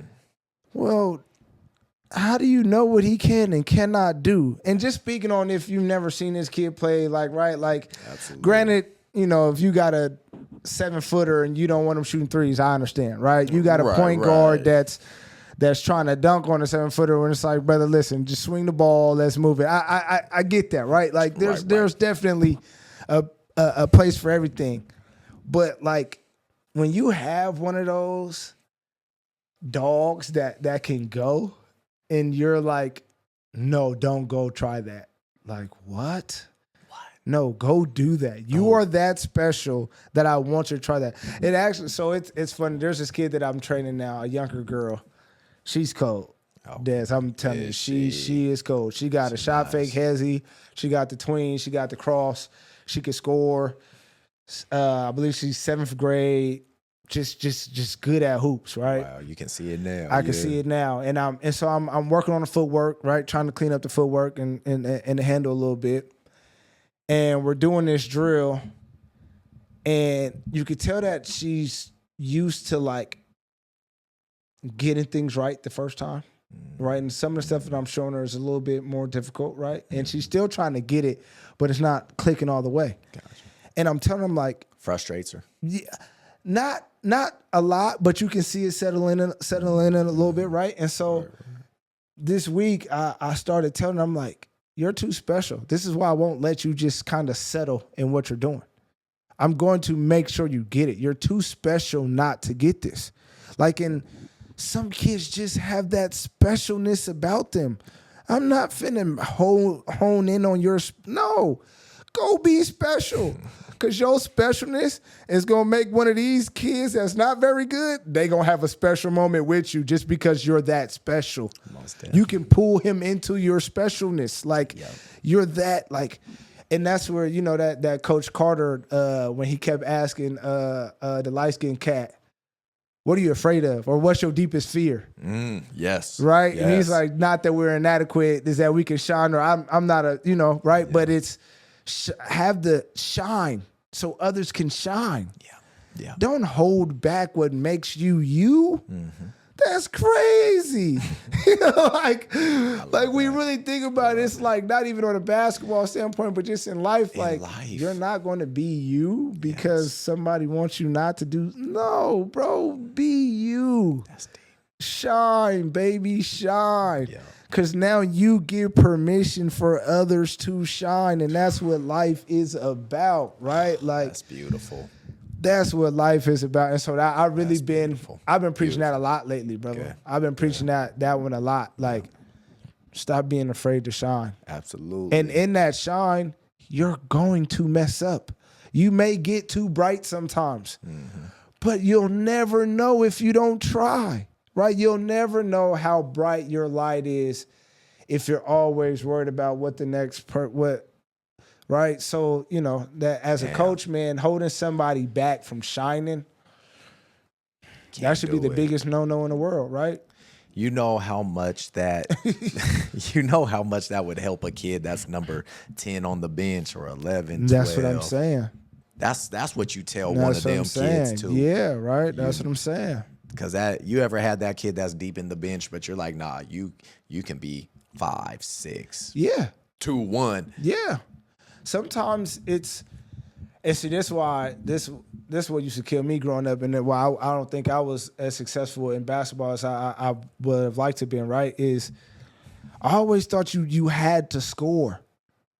Like, if I'm not putting that in there, like I have no value. Like I just didn't think I had value on the court, right? And nobody ever taught me how to shoot. Like so how am I going to put that in there? Like, I'm not the tallest kid. I was quick, but I'm not tall. Like, how do I put that in there? Right. And if I can't figure that out, then I'm never going to build that confidence. But now, as a coach and studying basketball and really being a student of the game and understanding, like, hey, I don't know if y'all realize that Draymond Green has been in the league so long because he knows how to catch that ball, swing that ball to his best player. He knows how to talk to you in a way that now you've lost a little bit of confidence. Yeah.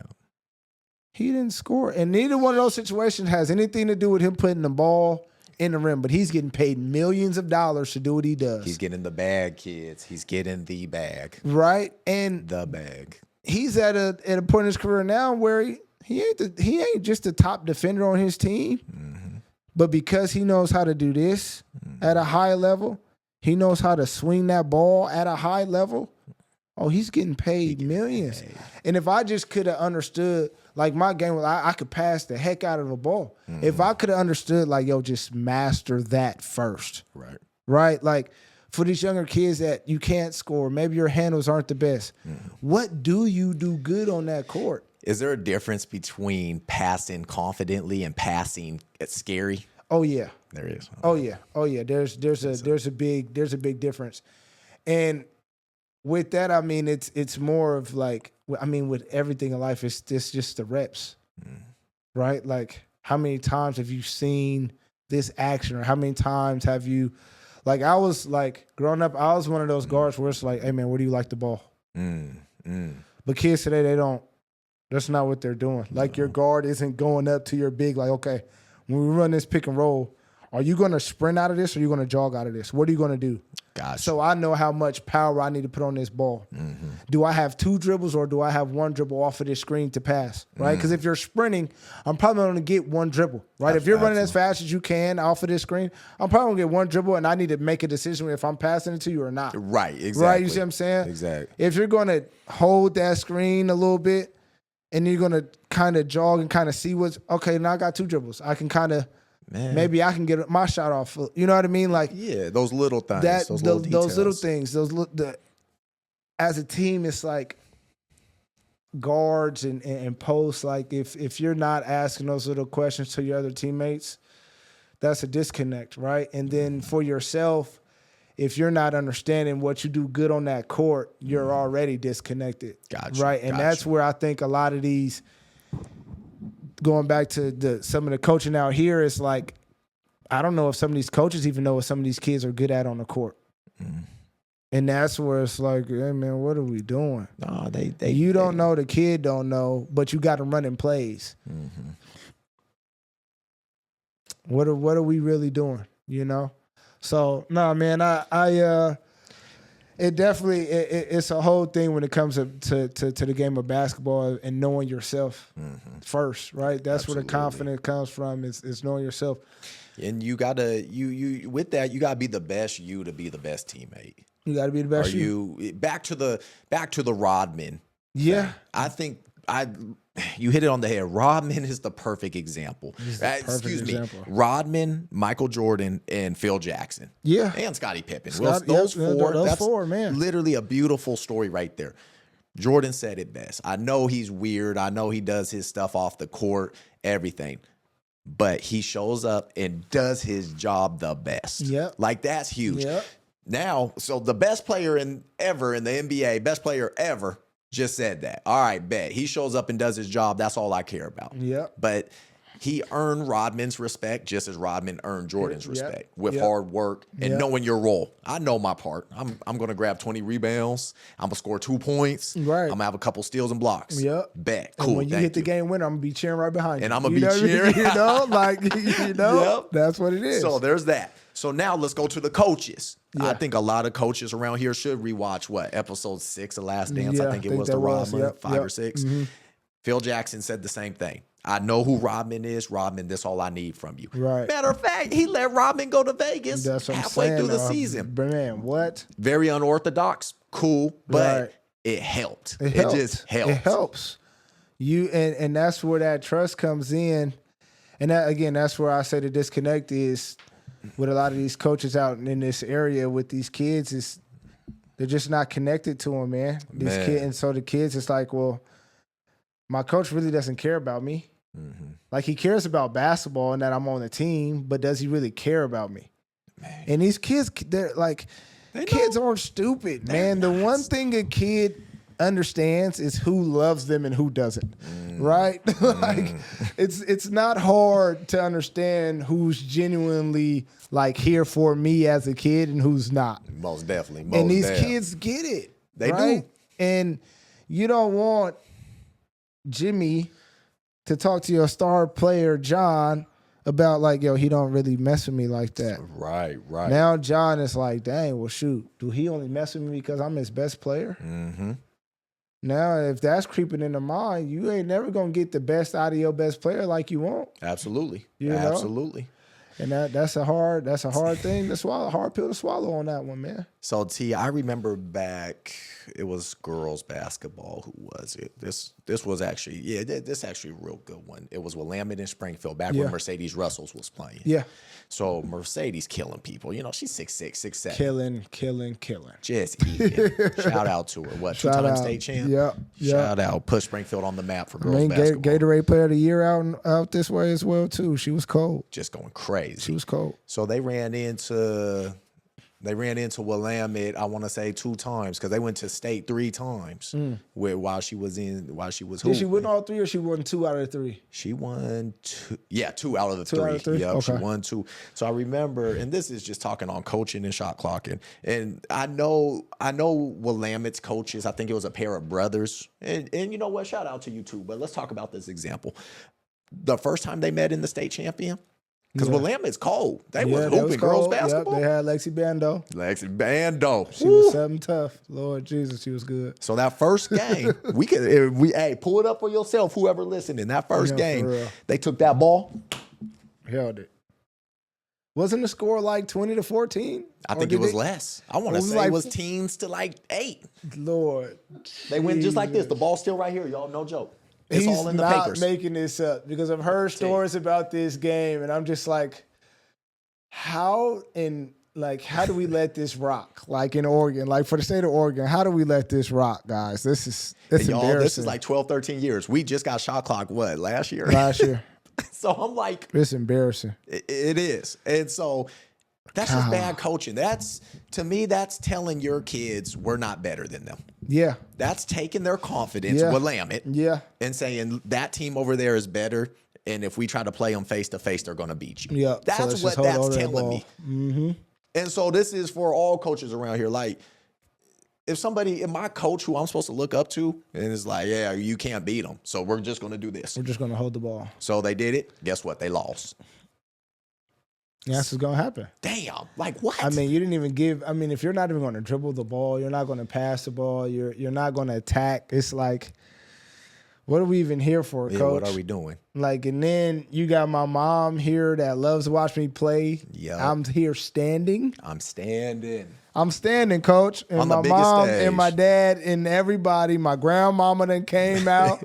You won't let me dance? Got I here can't right. dance? I can't do nothing. I'm on the biggest stage. I can't move. What? No, for you to say it was like teens to 8 is crazy. Something crazy. I don't even think they passed 20. Springfield might have. No, I think you're actually right. I think the score that I always hear is like 16-8. Something like that. No, and that is just nuts for a 4-quarter high school varsity championship game. Yes. To be 16-8.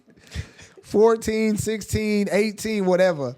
That does not make sense. And this game has Mercedes Russell and Lexi Bando in it. 2 of the best to come out of Lane County. This game has Lexi Bando, best, Mercedes Russell. Now listen, y'all. When I say 2 of the best, Mercedes was cold. Lexi Bando. What's that story you told me the other day? Yeah, quick story, right? So Lexi Bando, it's like my first year coaching at Churchill High School. And, I'm a young coach. Again, like I told you, I was hungry. Like there was not one team I didn't think we could beat with me being on the coaching staff. And I'm like coach number 4 at this point. I'm not even coach number 2 or 3, but I'm coach number 4 thinking like, yo, ain't nobody beating us if I'm on the coaching staff. Yeah. My head coach is like, Lexi Bando, they have a play for her. She's going to hit threes, and we're going to try to stop it, but we're not. Like, we're going to try our hardest, and it's still going to work, right? So I'm like, man, get off the bus at Willamette. I think I got my game face on. I ain't playing, but I think I got my game face on, right? I'm this locked in because I know she's like, I'm hearing the rumblings that she's good and she's going to go D1 and all this stuff, right? But I'm just like, not on me, not on my team. It's my first varsity team. It's not been happening. Okay. It ain't happening. Boy, first play, split cat. I looked at the coach and said, you ain't tell me she was a lefty. I'm like, every lefty good at basketball, man. Like, man, what? Like, I would have known. Like, man, nah. Lexi she was cold. I think she might have ran off 5 to 8 threes in that game. And we scouted. We knew exactly what they was going to run. We knew exactly where she was going to catch the ball. Yanking them. It didn't matter. When you that good like that, sometimes it just don't matter. Man. And that's where I'd be like, Pitbull on the leash, Pitbull off the leash. That night, she was off that leash, baby. She was off that leash, and she was letting us have it. And players, when we say that, like, T, correct me if I'm wrong, when we say that, players, like, your coach got a recall on you. Yes. He or she can be like, hey, real quick, ring it in real quick. Let me talk to you. You missed 4 in a row. Let's talk real quick. And there's nothing wrong with that. Nothing. There's nothing wrong with that, man. But nah, she that night she might have had 28 to 30, but she definitely. So she surprised you? Oh, she surprised me. And she didn't know that I was watching everything she did, but in my eyes, in my head, I'm thinking like, yeah, Coach T, I'm the real deal. Like, she don't care. She don't know who I am, but in my head, that's what she's saying to me. Yeah, Coach T, I'm the real deal. You want like I'm one of them ones. Do you react sometimes to the other team? Oh, too much probably. Sometimes too much, honestly, man. See, and I think this is why people like playing for me, because I'm gonna keep it 100. Like, straight up. So like, if you but I'm that type of coach too, where it's like, if you getting cooked, I'ma tell you like, oh wait, he got you. But at the same time, yes, I'm running the play for you on the next one. Go get him back. Yeah, we not take no. We want all smoke, baby. Mm-hmm. You coming at my dog like, yeah, hey, we running. Go get him. It's that game within the game. Yeah, go get him. Go get him. Okay, man. We ain't gonna do this 5 possessions in a row. But he just got you. You gotta go back at him. I don't care if you missed a shot. But we gotta go back at, bro. Thank you. Because ain't no way he about to just score on you, bark at me and you, and think that no, we gotta go get him some way, somehow. Hey, story with that. Did you see that video with who did I watch the other night? John Lucas. Remember John Lucas? Yeah. On the Bulls? Yeah. When LeBron jumped over his head. You remember that? Yeah, I do. And what did he say? He said, Tibbs called a timeout and took me out. The pain in his eyes. Yeah, the pain in your eyes. Yeah, that's where I'm like, nah. Even though we know John Lucas is nowhere near LeBron's type of talent, aura, none of that, right? We got to let John Lucas go back at him. Let him go back. We got to. That's just if we got to run him off with 3 screens, 5 screens in a possession, we got to do it and let him go at LeBron. Like, we got to do it. Like, just for the whole team's heart. Like, nah, bro, we got to go get him. Man. We got to go get Brown, bro.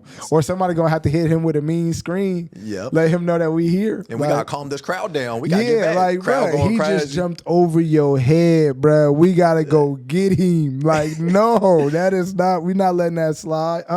Man, it's so yeah, true. No, I'm definitely one of those coaches, man. Go get him back. Like, don't even look at me. Call what you want. You know what I like. Call what you want. Go get him. Let's do it. Give me something. And as soon as you rock him, I'm cheering for sure. Thank you. I'm not just a good coach. I'm a great cheerleader for my players as well too. Respect. Right? Gotta be. I feel like you gotta be. I agree. You know, like the coaches that take their job too serious, where it's like you can't celebrate with your guys. It's like, bro, that is boring, dog. It is. Go home and watch a movie. Like, you know what I'm saying? Like, this basketball game is way too exciting for you to be walking sideline to sideline and a 3 go up and everybody doing this, everybody shaking hands, and you just walking like this. Yeah. Like, bro, what's wrong with you? There's a time and place for it. Like, bro, have fun with your guys right now. It's okay to do that, dog. Like, I don't understand you taking this job too serious, bro. It's okay. For real, man. Yeah, nah, man. It's crazy. Circling back, so with the rest of it, so the Willamette Springfield, so they met again the next year. This was Mercedes' senior year. Yep. And so Willamette got them. And this is the perfect analogy. If anybody in Lane County want to contest me on the shot clock and how to coach and this and that, this is the perfect analogy. Right here. Willamette went at them the next year when they were in the state. And they ended up winning, right? And they ended up winning. You know, and the score was cool. 40s, I want to say. Mid-40s. And for around here, that's a lot. Yeah, that's good. But the thing is, they went at them. I think Lexi dropped like 24, 26. See? They went at them. If I read the article, and even the players, I think Lexi said it. She was like, you know, I think last year we were a little scared. Yeah. And she kept it nice. Yeah, right. But, and shout out to you coaches. This is where our circle pay. They let them go. Okay, Lex, go. Just go. We'll live with the result. Yep. That's what this game is all about. Yeah. Let's go. Exactly. We'll live with it. Just you have let's to do this. This is what this game is all about, baby. That's what makes it so fun. That gets my blood going. No, for real, just bro. go. We'll live with it. That's what makes basketball so fun, man. That's what makes it so fun. And they won. Yeah. They won the game. They won state. So and now that's a memory that they always gonna have. For real. You know what I mean? And that's what basketball creates, is those lifelong memories, man. Yeah, and that's why right now my son is starting his journey. He's 8, right? So I'm like super excited about this little basketball journey. He's gonna be a hooper. Yeah, I'm excited about this. You hope you get to coach him at some point? Do you want to coach him? Man, so right now, no. I'm really big. So I was watching a podcast, probably now it's 2-3 weeks ago. Mm-hmm. This AAU director or program director, right? He was like how he does with daddy coaching in his program, right? So his whole thing is you can coach, just can't coach your son. You can coach the level above, you can coach the level behind, but you're not coaching your son. You can come watch him do what you love and watch him do what he loves to do, right? But you don't get to coach your son. And I think, with that, it's like your kids, like your kids are always going to have some type of love and respect for you just off the rip that you're mommy and daddy, right? But now when it comes to them respecting and understanding other people, like if you're always the end all be all, how do they ever understand how to, show love and respect to others that deserve it, right? I think starting them at the youngest of age is the best way to do that. So like, honestly, and people would say all the time, like, yo, your son cold, like what y'all be doing? I really haven't even started training my son for real. Gotcha. Like, yeah, we do little things. Like I make him, we try to polish the fundamentals up and whatnot. Like I make him dribble a tennis ball every day. Like, just the normal stuff. But we really haven't gotten to the nitty gritty yet. Like to the details. To the finer details. Right now, man, if he's in the gym with me and I'm trying to find that fine line too of being daddy and coach, because now, he's getting of an age now where he's like, Dad, I want to jump in this session.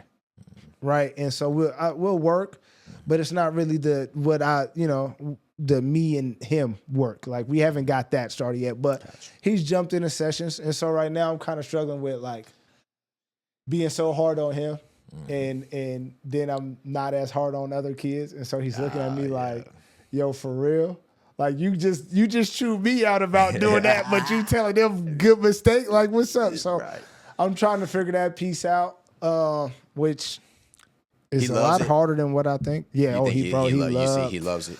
I tell my son this all the time, and this is, I think the biggest thing of having a father being with you, right, is, hey man, whatever you want to do, we're going to do, and we're going to try to be a pro at it, right? We're not going to, just because you're 8 don't mean we can't treat it like this is what you're going to do for the rest of your life.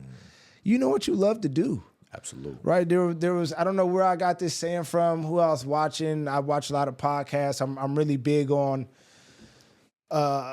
public speakers, right? Motivational speakers, right? And I actually think it was this guy named Eric Thomas, E.T. Oh, yeah. He's a big motivational speaker. And he was a lot of him. Basically saying, like, if you know what you love to do at a younger age, why not go all the way in on it? You know what I mean? Why wait till you're 15, 16 and start having a pro mentality?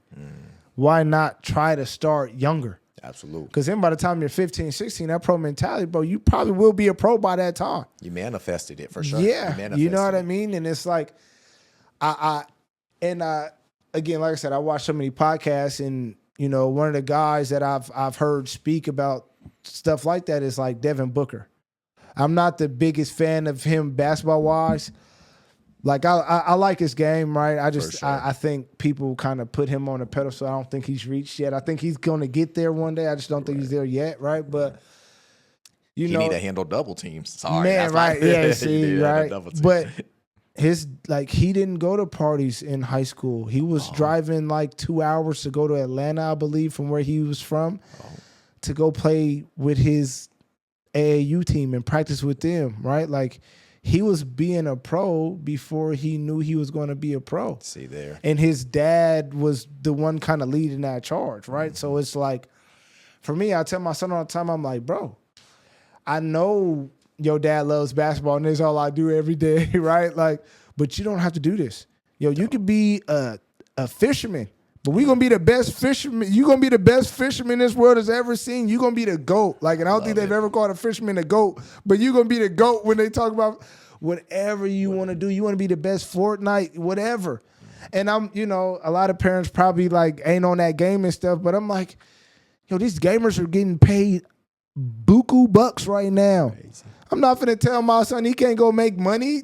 Like, yeah, that's crazy, right? Like, if you're going to get better at, granted, yo, we got to get your grades right, but let's still take it as a pro mentality. So, you know, as a father, man, my whole thing is how can I get my son to realize his potential earlier? Absolutely. Right? They say youth is wasted on the young. Never understood that. You say it one more time. Youth is wasted on the young, right? I believe that's the saying. Okay. Never understood that in my life. Like, what do you mean my youth was wasted as I was young? What do you mean? But now I'm 33, going on 34.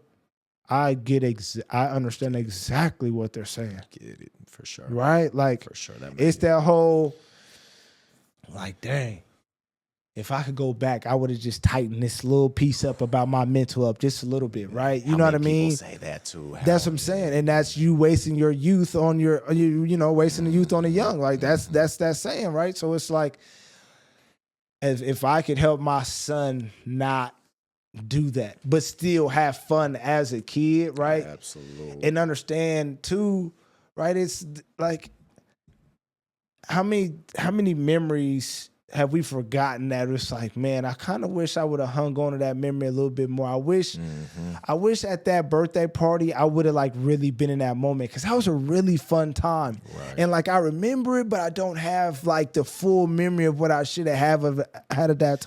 Yes. And so I'm like, as much as I can, so you got to live in the moment, right? You got to be a pro, like live in your moment. Don't waste your time right now. Yeah. There's so much beauty in your youth. Don't waste it, son. Dude. Like, have fun with it. Yeah. Don't waste it, though, because when it's gone, it's gone. What's one thing you would have changed with all that being said? Like me, for example, I would have left them girls alone, man. I would have left girls alone. Yeah, man. That's mine. I probably.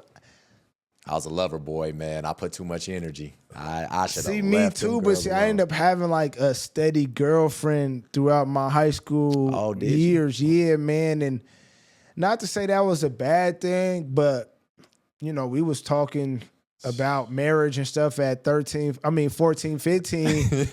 When it's you like got Lito back there. Nah, for real, Lito. And it's like, man, that's probably one thing I shouldn't have been thinking about that at that age. I should have been thinking about like the now. Yes. You know what I mean? Like, what do I need to do to go make the varsity basketball team? Like, I should have been thinking about that type stuff. You know what I mean? Like, that wasn't my focus. Yeah, that's why I don't really believe in high school sweethearts. I just don't think that should be a thing. No, it shouldn't be. I don't like that. It shouldn't. You know, you see love and basketball and this and that. And it's like, bro, that's a movie. That's made up. And shout out to Love and Basketball. Love it. But it's just like, man, there shouldn't. Because me, I was over here feeling emotions I never should have. Crashing out, having an attitude. And you're right. Yeah, I should have been focused on other things. You even see it on the internet. Cats make memes. What were you doing back in 2010? And it's like a jokey meme, but deep down, it's for real. No, it's for real. Like, bruh. And I mean, so, you know, I definitely don't think the high school sweethearts for everybody. There's some people that definitely have fallen in love in high school. I've seen it, right? Mm-hmm. We all have heard some stories, but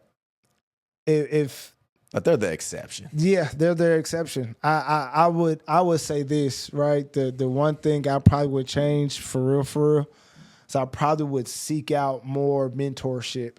Gotcha. Honestly, I would probably seek out more mentorship.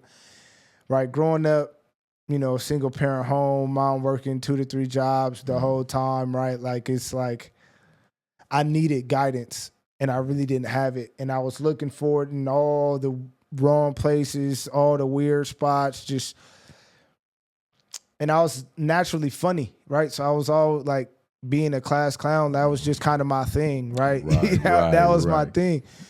But if I had a mentor that was like, yo, you're funny, like try comedy. You know what I mean? Like maybe I would have tried to be Kevin Hart or something. I don't know. Who knows? But I didn't have anybody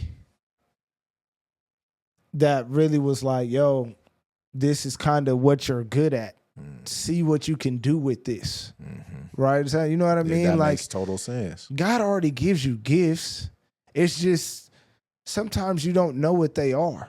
Man. You know, and sometimes you need somebody like an older figure to be like, yo, no, you're good at this, bro. Stop trying to go do that. This is what you're good at. Let's stick to this and let's try to do this. If you want to try that, we could try it, but we got to know this is our thing right here. If Thomas is going to make it, this is how Thomas is going to make it. There's a saying I read. I'm with you. There's a saying I read that said, men stay up late, men and young men stay up late or have depression and anxiety because they missed out on the opportunities of the day. Yeah. Of the day. Oh, man. And I look back. There's some things I look back, and I can still picture where I was in the high school. I could take you to the high school and show you the exact spot where I had curiosities of different stuff. Yeah.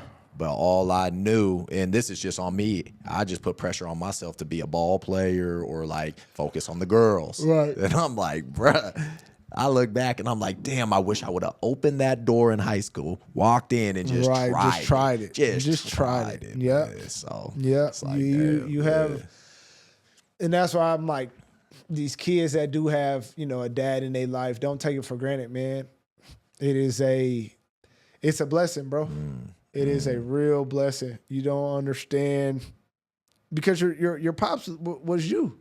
Yeah. At one point in time, your pops was the same goofy or same angry or same anxiety kid that you're growing into, right? Like he had a little bit of that. He had it, right? So the best answers are going to come from him for the most part. So it's like taking that and understanding that you are blessed to have somebody that understands this responsibility. That they have birthed somebody and they, you know, it's their responsibility to make sure that they're somewhat of a good person in this world. Absolutely. You know what I mean? Man, it's so true, man. And I hope this generation doesn't lose sight of that, man. Because now, you know, and the one thing, you know, the one interesting stat I saw was that guys that like are our age, the millennials, we spend like 2 to 3 more times. Like we spend more time in a day with our kids than our fathers ever did with us. Like it's like times 2 or times 3. Like it's crazy. Damn. And I'm like, that's a heck of a stat. That really is. But it I think it goes to show, like our generation growing up, like we wanted that. Yeah. Like we wanted pops to be around for real. You know, like for sure. I think their generation, I think it was like, you know, it's kind of cool not to have dad around because that means you kind of tough, this, that, and the third, makes you more macho. But I think our generation, like, bro, we wanted pops to be there.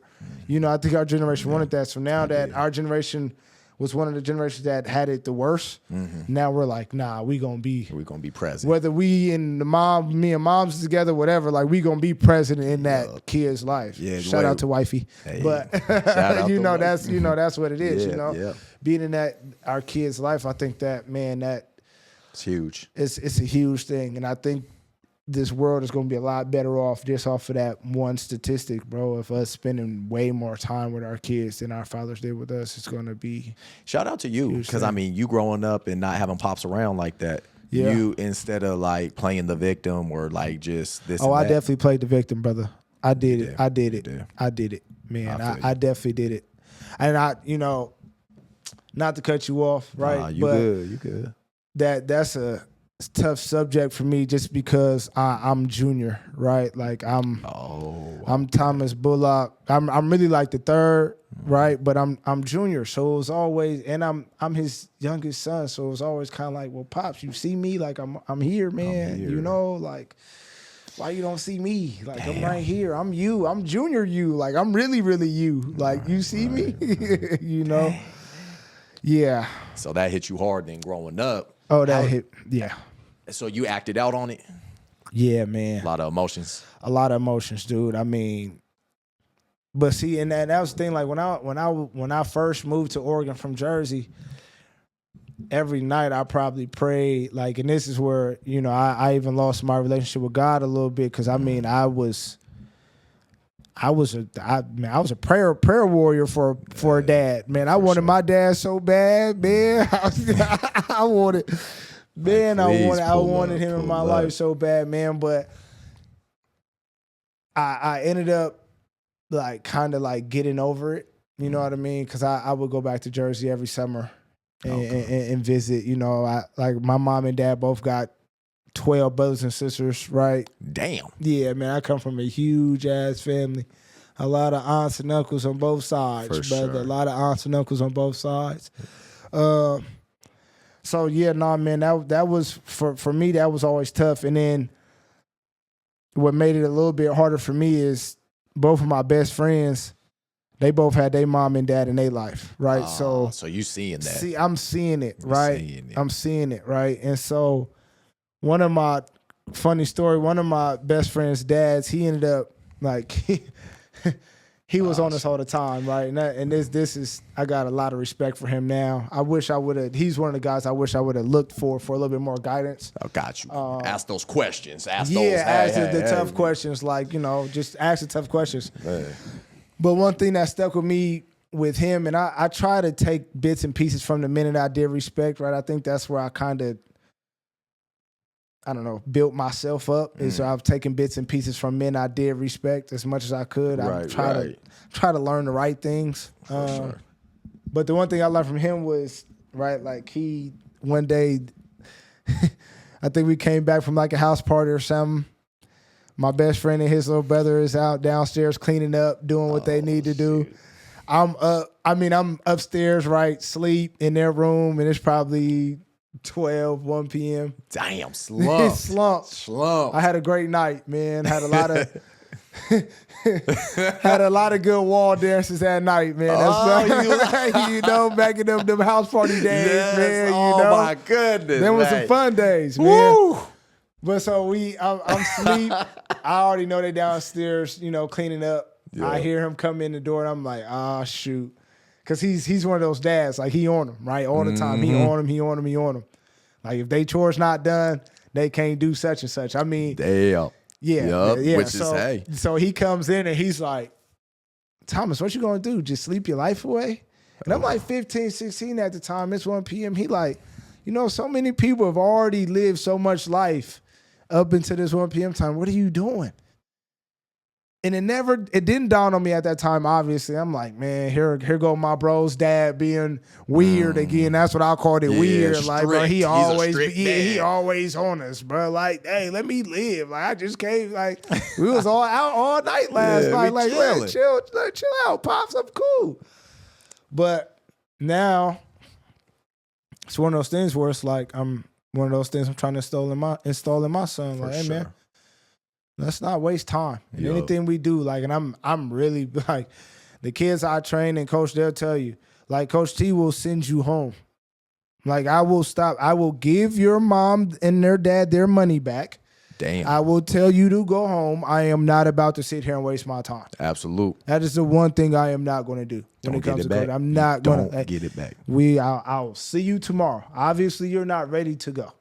So let's just come back tomorrow. Like, what's the point of wasting time? If you're mentally not locked in to get better, we're not going to get better. So we've just wasted an hour. Yep. I have 2 sons at home I can go spend time with. I would much rather go do that, right? There's nothing against the kids. It's just, hey, man, I'm not finna waste my time, right? So that was one of those big lessons, man, that I ended up learning growing up without having that father figure. But to be honest with you, too, Des, man, like, one of the big role models growing up, which probably at the time it probably wasn't the best role model for me, was my big brother Ev.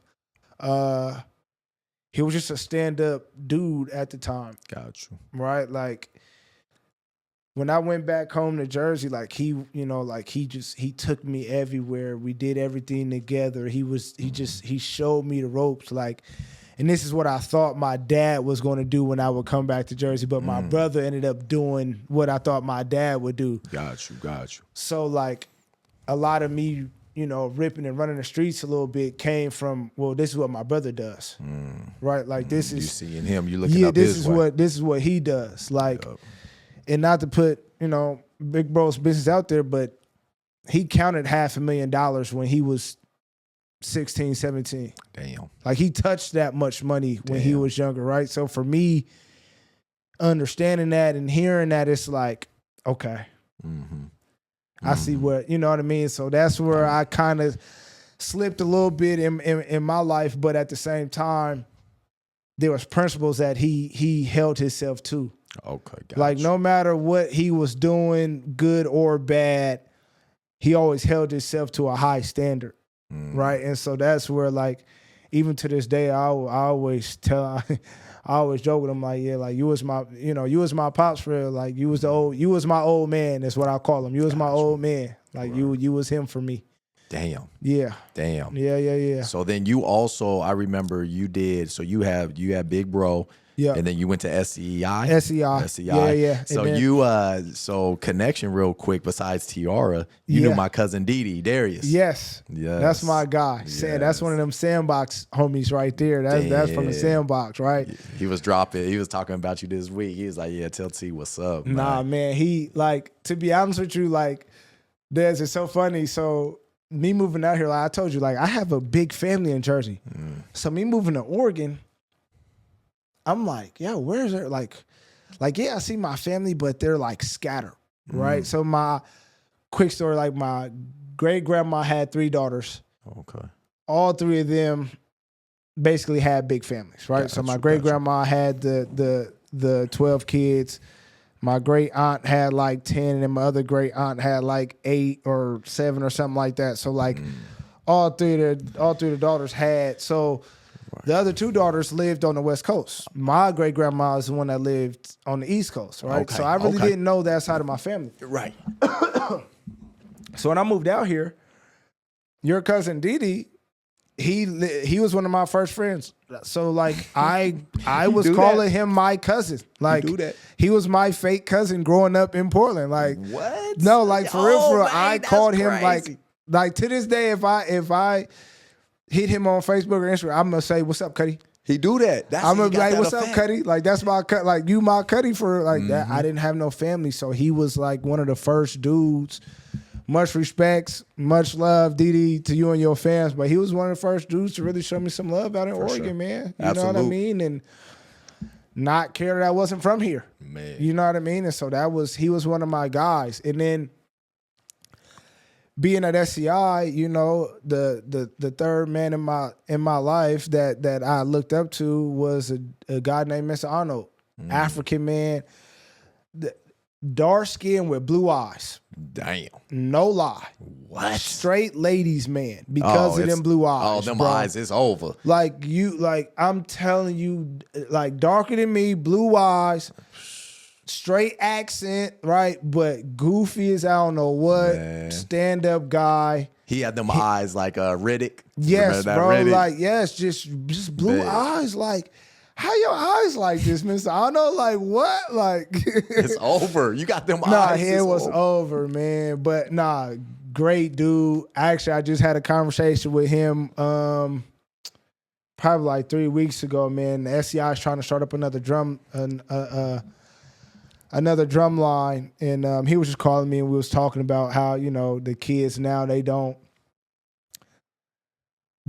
love music the way we love music growing up. Like they don't understand. Because, you know, us growing up, our parents, you know, was playing those old school jams where like it wasn't a sound on a computer that made this beat. It was literally dudes in there playing the drums and, you know, horns making the beat, and then it would go on the computer, then they would mess with it. You know what I mean? It's a whole instrument. It's a whole instrument. It's a cause and effect. Yes. Instead of just a computer generated. Nowadays, these kids they can go right to a computer and make their own beat. They don't need a drum. They don't need a flute. They don't, you know what I mean? Absolutely. We were talking about that, man. But no, for Mr. Arnold, you know, I think a lot of my teaching skills in understanding how to understand the younger generation, like he was one of those old dudes that we talk about now that is super disconnected to the young generation. But for us, he was connected to us. Like he never had an ego, man. He worked at SCI? Yeah, he worked at SCI. Okay. Yeah, he worked at SCI and Rhythm Traders. Rhythm Traders was like a percussion store, like where you can go get drumsticks, drum sets, cymbals. It was just one of them dope stores for a musician, right? For sure. And so, like I said, he was just one of those guys, man, where you just felt like he got it. He got it. Like for SEI, we used to do this thing called Art and Soul in Here and Now, right? And so the drum line, they had a drum line. They had like spoken word, so either somebody would rap or somebody would say a poem or talk about their life and like what SEI has done for them. Then they had the dance team, they had art, and so like the Portland Trailblazers, the owners, Phil Knight, like the Nike owner, they would all come and watch us perform on one day of the summer. That's what's up. They would have the red carpet out for these people coming in. Like it was a red carpet event, like a black tie event, like smoking cigars in the lobby, like the finger food type event. Like it was one of them big events. It was official. Okay. Like me and my drumline, now I don't know how true this was, but they used to say we used to bring in millions on that our one performance. Like I can't remember. I think they both were spring, summer. Both of these things were spring and summer. I think Here and Now was spring and Art and Soul was more summer. And literally on any given night on one of those days, like we would bring in like $1 million plus just off of our performance alone. Damn. Is that what got you into music? Like, cause you said you was gonna DJ. You was DJing. Yeah, man. So drumming is kind of like, so what really got me into music was my dad, though. Like, to be honest with you. So we would go on long road trips to Virginia. Like, I got aunts and uncles that live in Virginia. So we would go on long road trips, man. And what was your DJ name? DJ Locks, man, because of my dreads, man. You know, I just thought it just rocked. And it sound good. DJ T Locks on the ones and twos, right? Don't that sound right? That sound good, right? No, I'm just playing. T, that because we on the name thing. Go ahead. What is T again? Thomas Bullock, man. Because everyone calls you T or Coach T. Yep. So it's Thomas? It's Thomas. I don't know, for some reason, man, God has blessed me with like, because God will tell you right now, if God was sitting right here, he'd be like, Thomas don't like his name. Thomas does not like the name Thomas. So I used to do anything I could to do to get the call me something different. I did not like the name Thomas. I'm like, excuse me, I don't mean no disrespect, but I used to think it was the whitest name ever. I mean no disrespect, because I love my name. I love myself. I love everybody, honestly, right? But I used to just be like, bro, I can't be this East Coast kid from Jersey coming to Portland and everybody call me Thomas. Like, what is this, bro? What is Thomas, bro? Like, it just used to irk my name. If my mom was here, she'd probably be cracking up because she know I used to try to give myself nicknames all the time, bro. I could not take people calling me Thomas. But DJ T-Locks was going to be the name. Me and my friends used to throw parties out in Eugene all the time and stuff too. Like we used to have. Oh, you was throwing them. You was throwing them. We used to have fun. You rub the chin. We used to have fun, man. We used to have some fun. You had the party bumping. Oh man, that we did. I don't know. Would y'all go to Taylor's? Yeah, we went to Taylor's. Got a lot of funny stories about Taylor's, man. They cannot make the podcast. But anyway. For sure. We'll talk about it after. No, we'll talk about it. We'll talk about it after this. But anyway, Taylor, we went to Taylor's. That was honestly a goal of me and my friend was to DJ in Taylor's, man. Okay. But then, bro, my mom told me one winter break, I came back home to Beaverton. My mom moved out to Beaverton, so I went back to Beaverton. And I was sleeping in the bed one day, winter break, right? So no school. I was going to Lane at the time, right? No school, not really doing nothing. I coached a little bit, but wasn't really doing it like that. And she like, yo, you need to do something with your life, bro. Like, it's that time now. Oh, like, you waking up every day, you're not really doing, like, what you doing? Like, it's time for you to do something. And so I'm like going back and forth, like, all right, like, I want to do this music thing. Like, I want to do the DJing thing.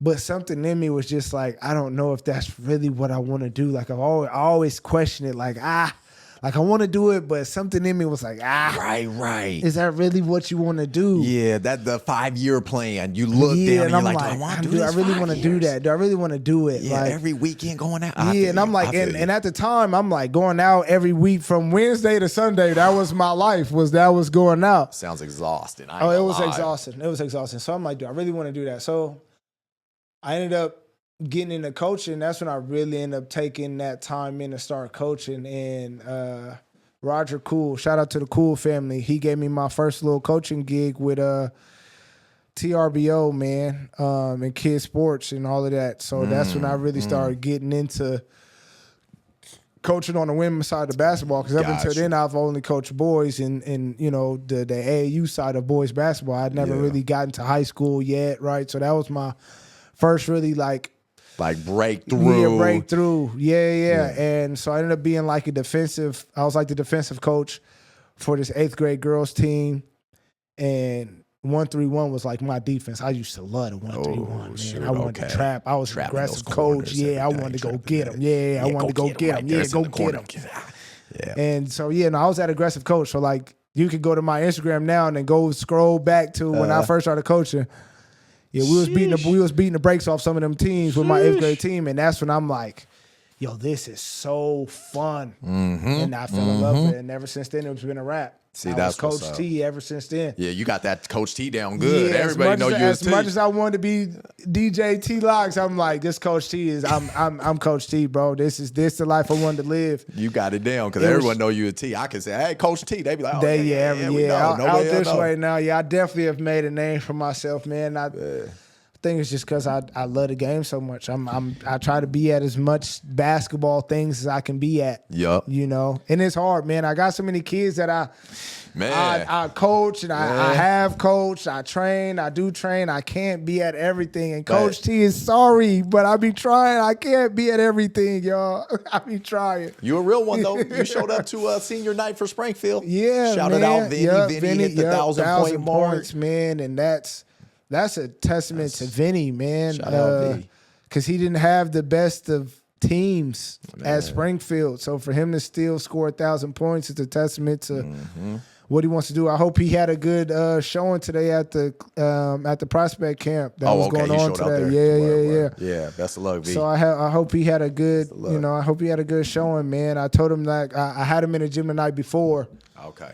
And I'm just trying to give him little pointers like, if this is what you want to do, this is what you need to do now, right? Like if this is the end goal, this is what you need to be doing to get that. Yep, this is what you need to be doing.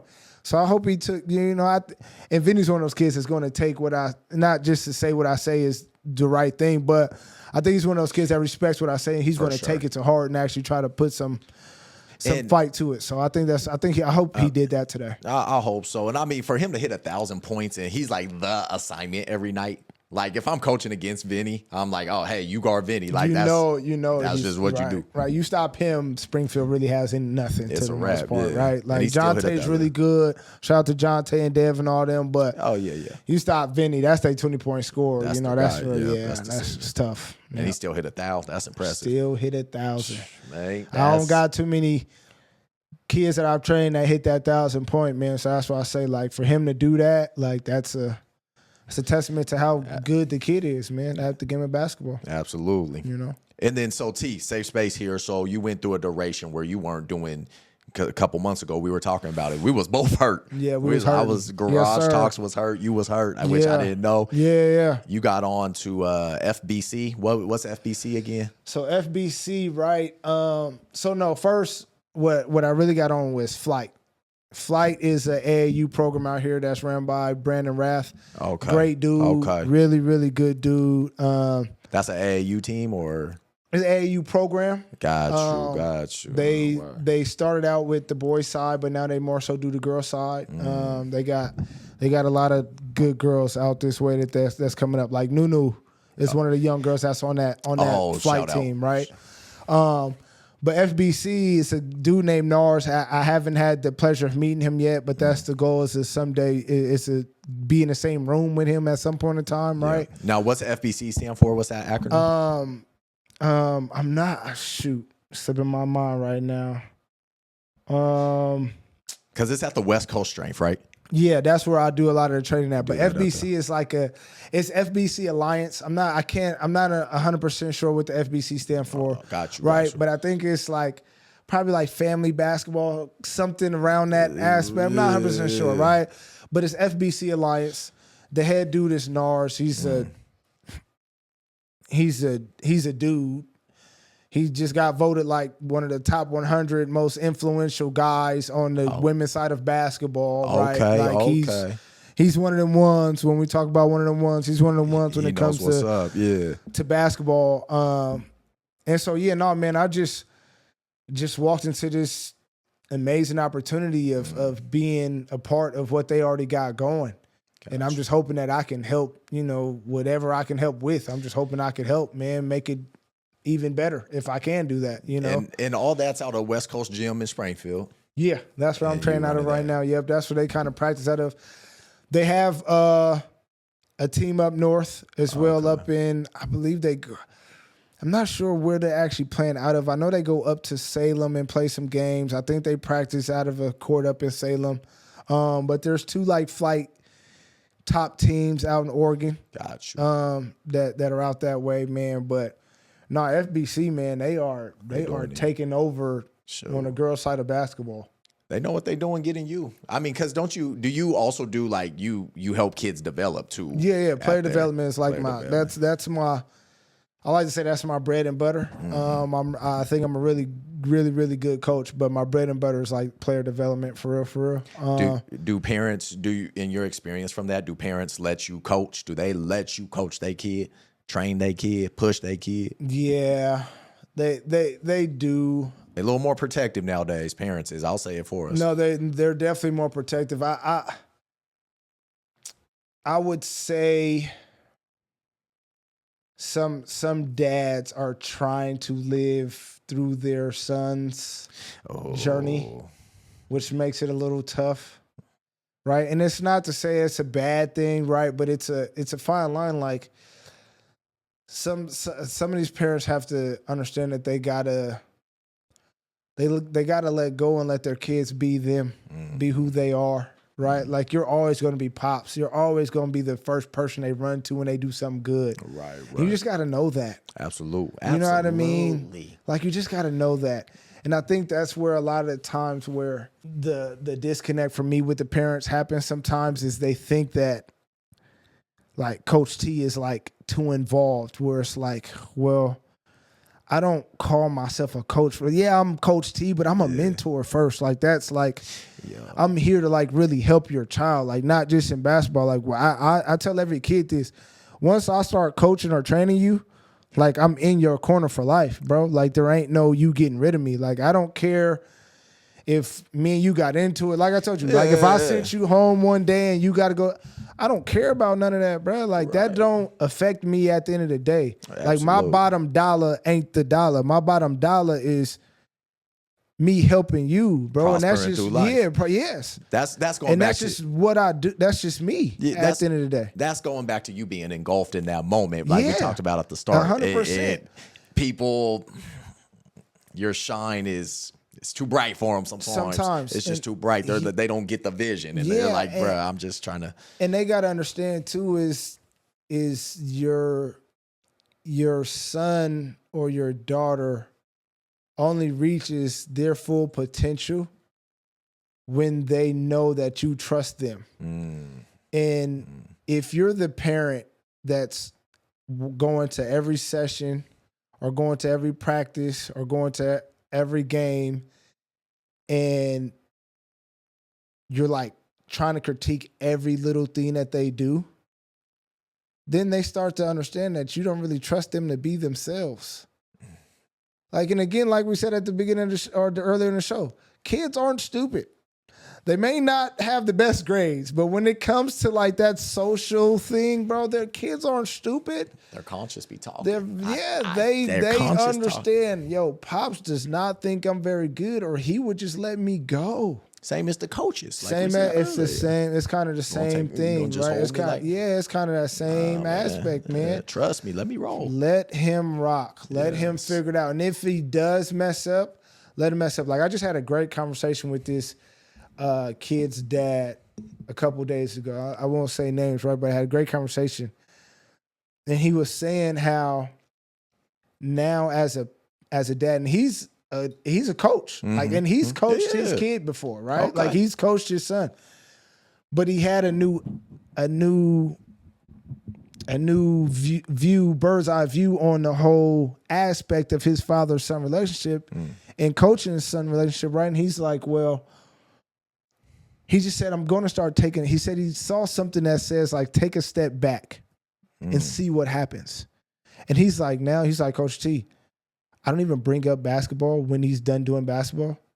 He's like, you know what our conversations are like now? He brings it up. He wants to talk basketball.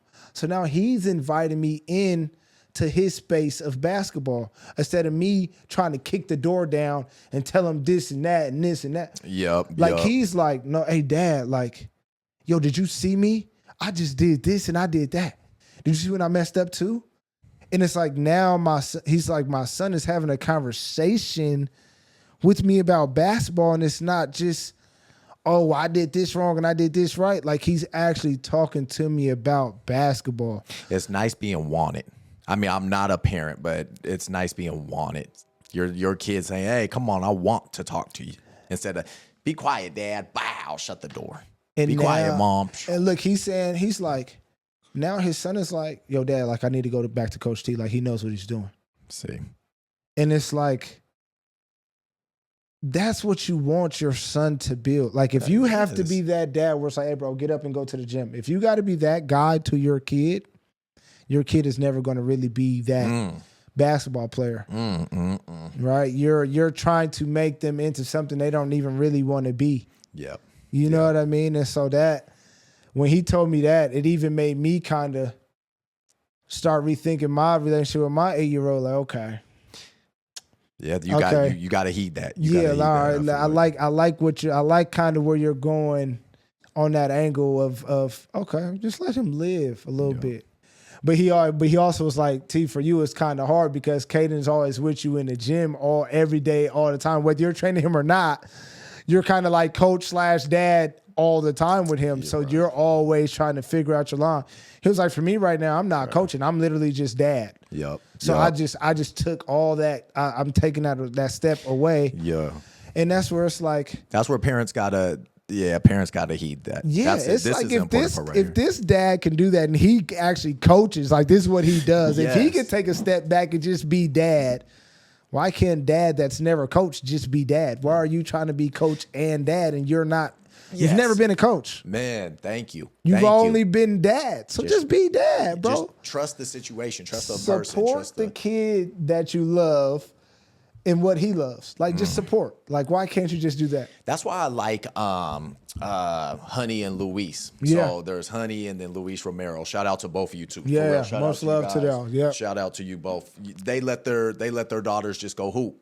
And the results are amazing. They don't coach them. They just push them. They support them. Yeah. And both their daughters just ball out. Yep. Denasia and them, they playing at Eastern Arizona, or Denasia's playing at Eastern Arizona. And it looked like she hooping. They just won, I believe. Yep. And I think she had a good game. And so they made it to the Elite Eight for National JUCOs, which is big. And they won a state championship at that Springfield together. Together. And then the little one, I forget her name. Darissa. Yep. Balling. I did not know she was only a junior. Yeah, she's going to be a little monster. I was like, you got another year? Word. Because the thing that I love Denasia, right? But the little bit of a difference between Denasia and Darissa, like Denasia's going to smile in your face and kill you. right? Darissa's not going to smile. If Darissa's not going to smile. Oh, yeah, she's right up. She's just going to kill you. I'm going to just go get you. She's just going to kill you. Man. It's like sometimes when you watch her play and she in that mode, it's like, yeah, you're good.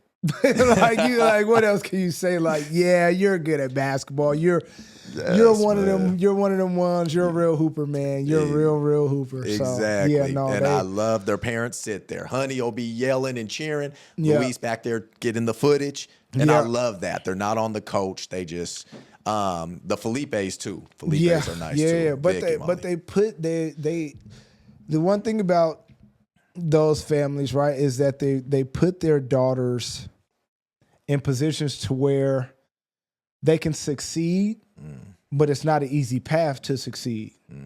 Like they're going to have to fight for it. And that's where and that's why Denasia is able to go to Eastern Arizona and play for a really good coach like her. I think this Coach Jelly has won 3 Coach of the Year since she's been named the head coach of this Eastern Arizona team. And she's a tough cookie. For sure. Like Coach Jelly's going to run you hard and coach you hard. Like, gotcha. And this is why Denasia can flourish in a spot like that, because her parents have put her in positions where she can be successful, but you're going to have to work to be successful. And a lot of reasons, like I was telling you, the rate of high school kids or varsity kids out this way that quit when they get to college is because their parents put them in spots where they can be successful, and it's easy to be successful. Oh, gotcha. And now they get to college, and it's like, college is hard regardless. Right. Like, even if you're not an athlete, bro, college is hard. Like, I'm taking college courses right now. It is hard. There's a reason why not everyone does it. It's hard, man. It's not easy. CT. And so if you put your kids in those type of environments where it's like, yeah, you're going to succeed, but it's going to be a little hard for you to succeed.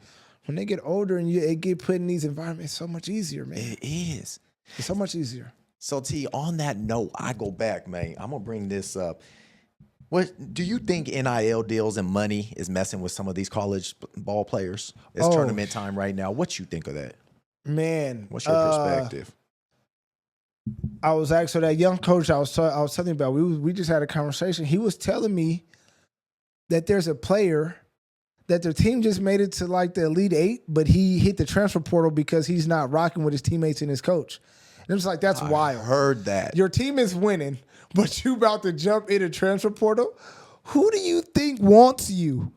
That is a loser mentality. I would run so fast away from you, bro. Like I wouldn't touch you with a 10-foot pole like they used to say. That's what I'm saying. And I think one of the leading scorers for one of the college girls, she's leaving. She hit the portal.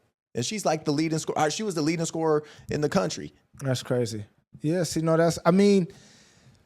but it again right now it's all about that bag, man. It's these kids are trying to get paid faster. And I don't think it's the worst thing in the world. And I was just watching this little clip of Gino talking about putting like stipulations on contracts and stuff. And I think that's the perfect way to do it. Like, yes. If we're going to give you this amount of money, then you either sign this contract and you need to stay with us for 2 years before you can even think about going into a transfer portal. Right.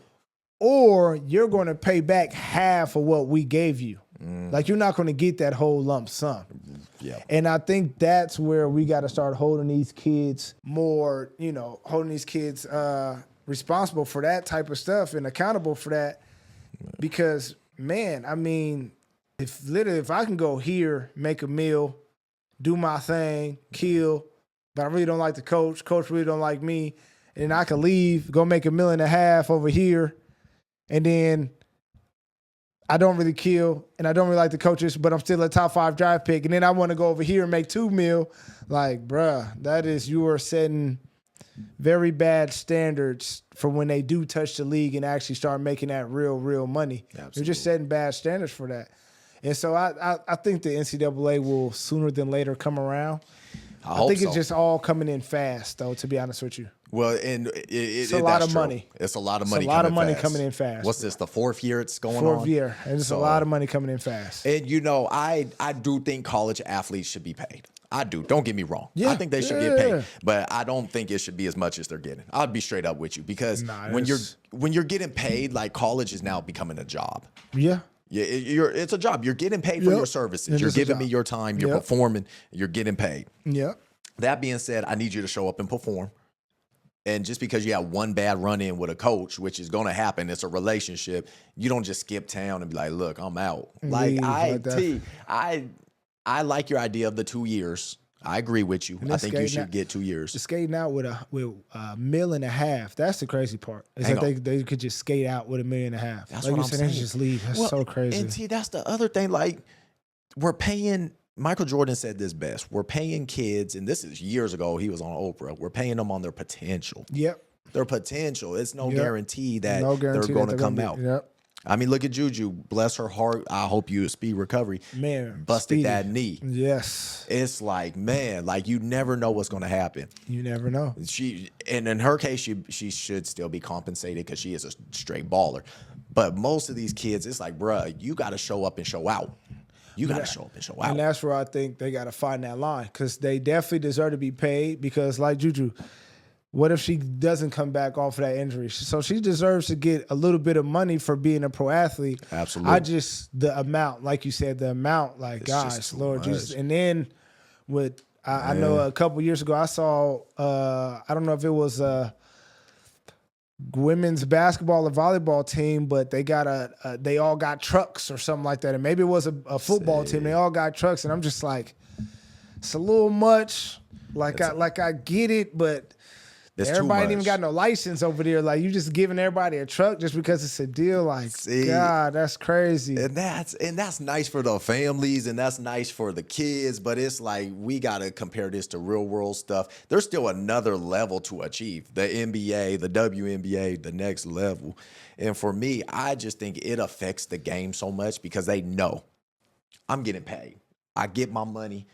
I think they're kind of content. Okay, I can just show up and do my thing. It's whatever. Yeah, but I'm not going to go as hard now because I already got my deal. It's definitely going to be it's definitely going to be some of them, and it's going to hit the kids that don't have that strong foundation built from their parents, not having that strong father figure in their life, not having a strong mom in their life. You know, helping them with that pro mindset. Like I told you, man, being a pro in everything you do is a mindset, right?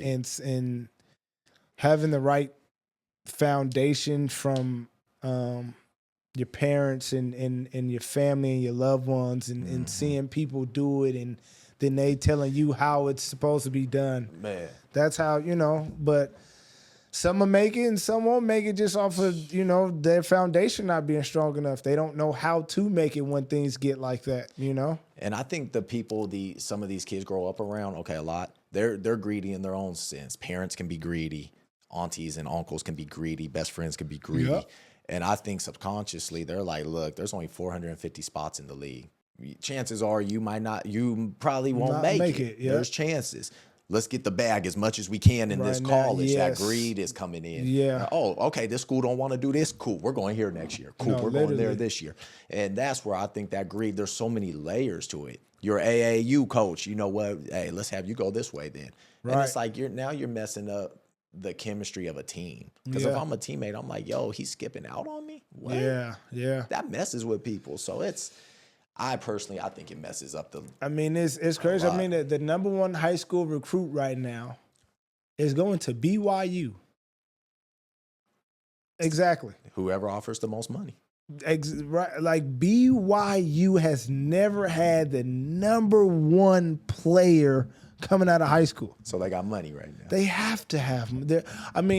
And I was thinking, maybe he had an AAU coach that maybe is over on that, in that coaching staff that he just had a good relationship with or something like that. Right. But I'm just thinking to myself, BYU? Whew. Like how? This is AJ. I don't know how to pronounce his last name, so I'm not even going to try.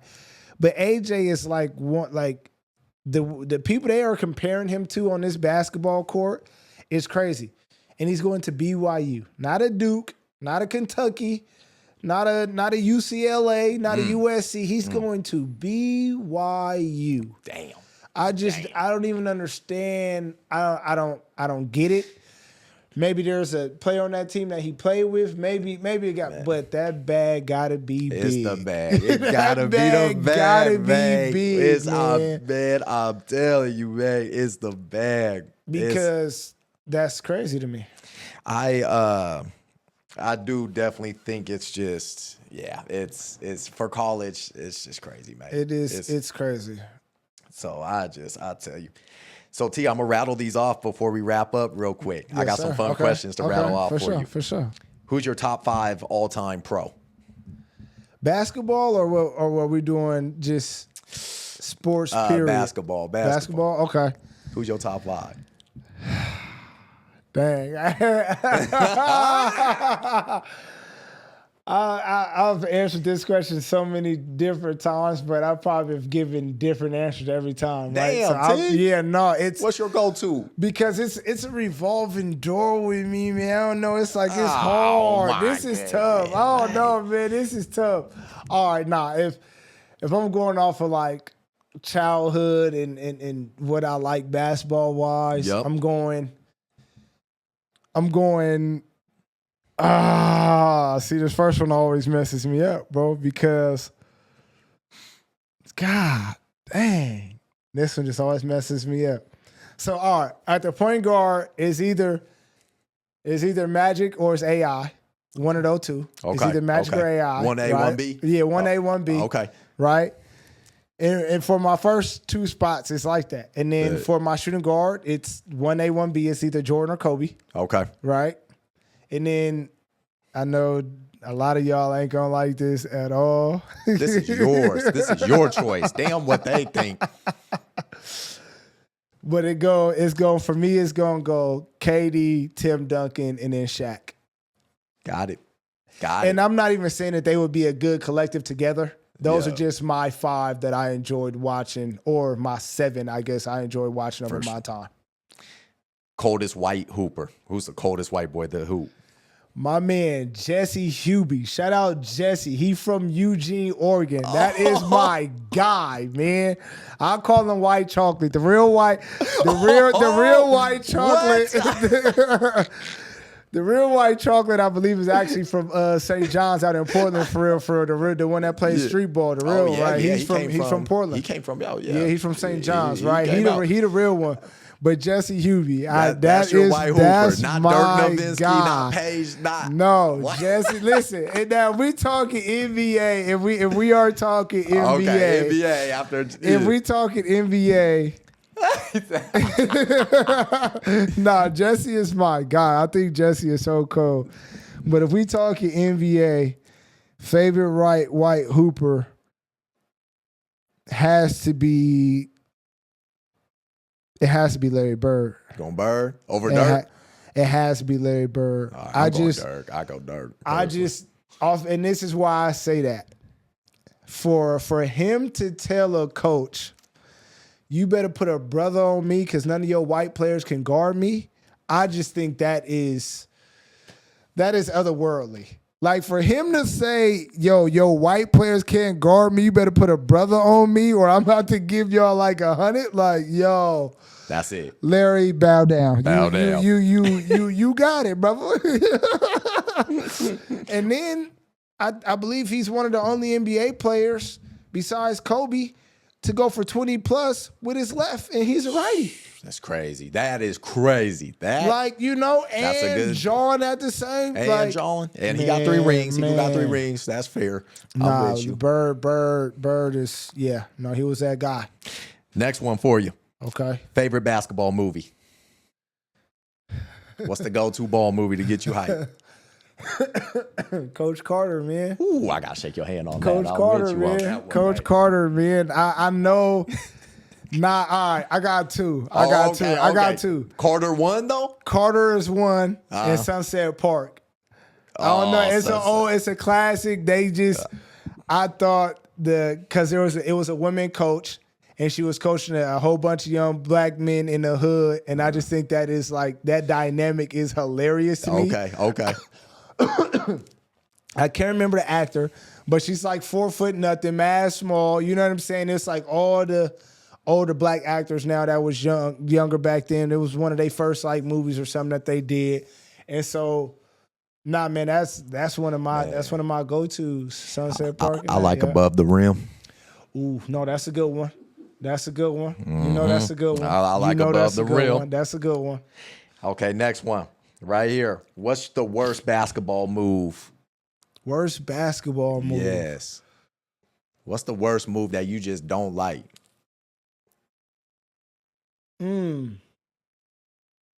That's a dang good question, brother. That is a dang good question. A basketball move that I don't like.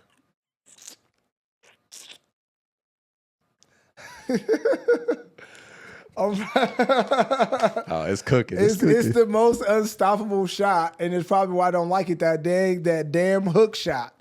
It looks so goofy when they do it back in the day. It's such a goofy ass shot, bro, but it works. I can't stand that shot, and I probably can't stand it because you can't stop it, but I can't stand that damn shot. That Magic Johnson really just 6'8" point guard. Like, bro, that's unstoppable, with the dog. Wingspan. Like, come on, bro. With the wingspan. You just gonna keep the ball out here and flick your wrist. What am I supposed to do, brother? What am I supposed to do? I'm glad you coach now because you don't ever have to see that. I'll never have to see that again. That just got the jump hook. That can get blocked a little bit. But nah, that dang sky hook, man. Yeah, that shot is probably the most irritatingest move, little shot. Yeah. What's your favorite basketball move?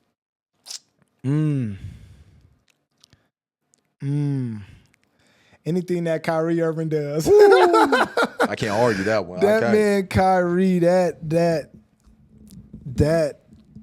man, his quick stops or his speed stops, whatever you want to call it, when he get that player going, then he just and it's kind of like you in his world now.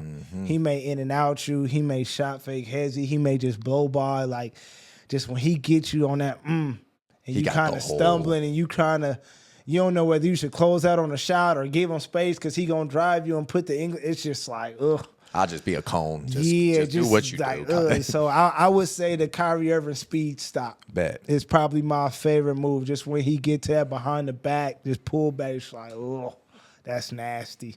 It's nasty. That boy's it's so nasty. He got that ball on straight. And that's Jersey all day, man. You know, that's, man.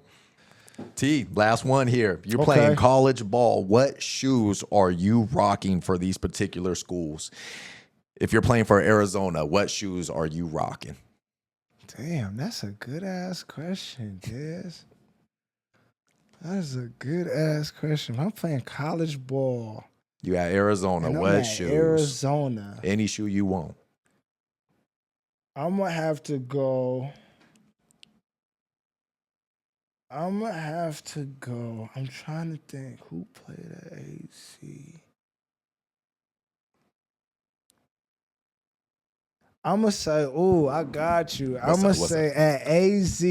What's up? Right, since Richard Jefferson. No. Richard Jefferson was just at Arizona. He wasn't at Arizona State. Let me see. Dang, actually, I don't know. Ooh, that's a good question, Des. What I'm gonna say? What shoes? I might have to be some classics. I might have to say,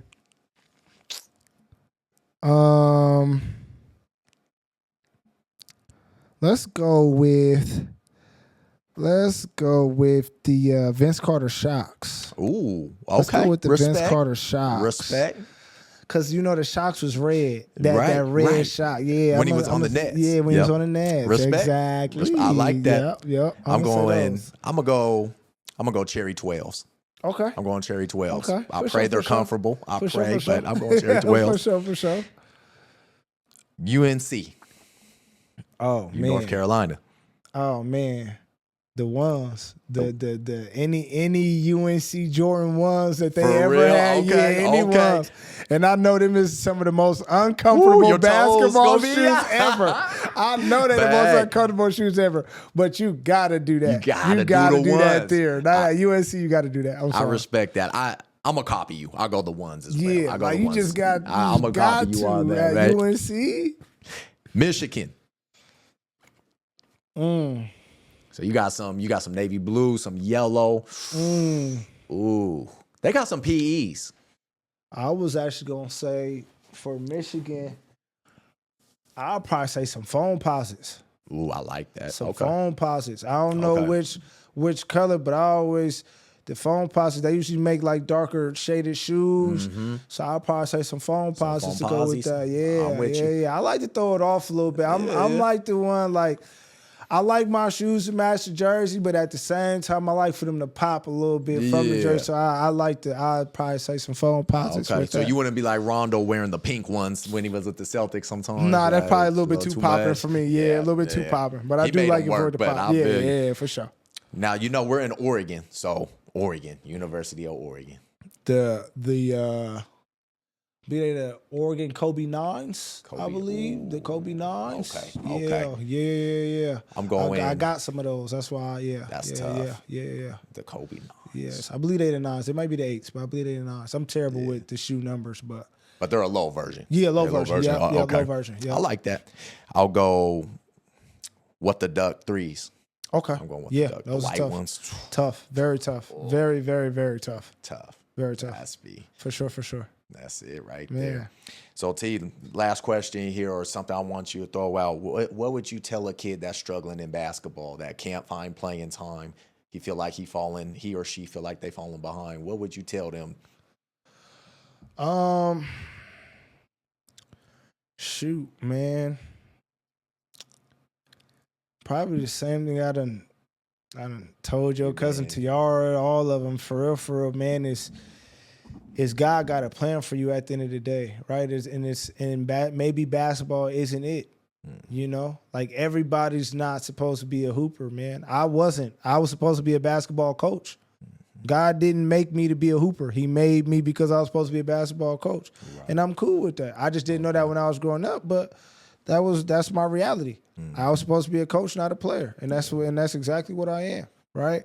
So I would probably say, man, it's you know, if it's something you really want to do, find what you're good at in it and start there.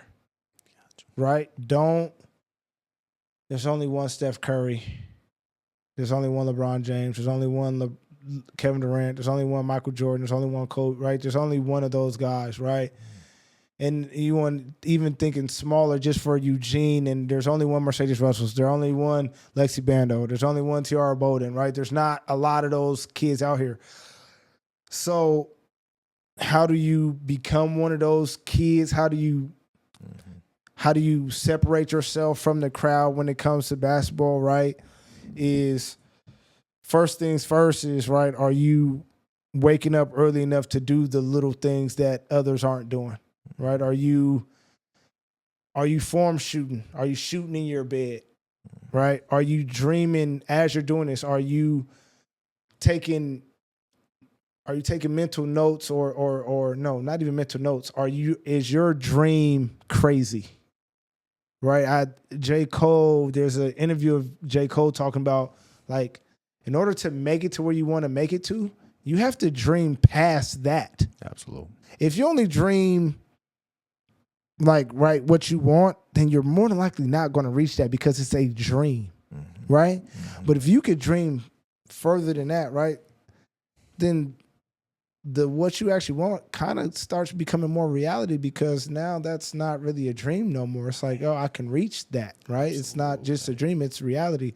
So, right, doing the little things early when you wake up in the morning, dreaming as big as you can possibly dream. Like, and I mean, if you're a sophomore that's the 11th man on a varsity bench, I want you to start dreaming about you being a starting person of your position and winning an Oregon State championship.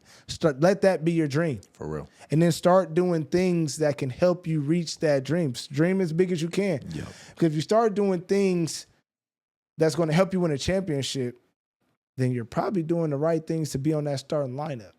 And now you're already starting to live your dream, right? So dream big, get up early, right? And then I think the biggest thing is having that pro mentality right away. Don't wait. Don't wait to become a pro. Yeah. Understand that every time you step on this court, every time that ball's in your hand, every time you lace up your shoes, every time you're around, in this environment, this basketball environment, you are a pro. You're not getting paid. That's okay. Yeah. Yeah. But the only way you're going to get paid is if you start this pro mentality now. That's where it's going to lead you to.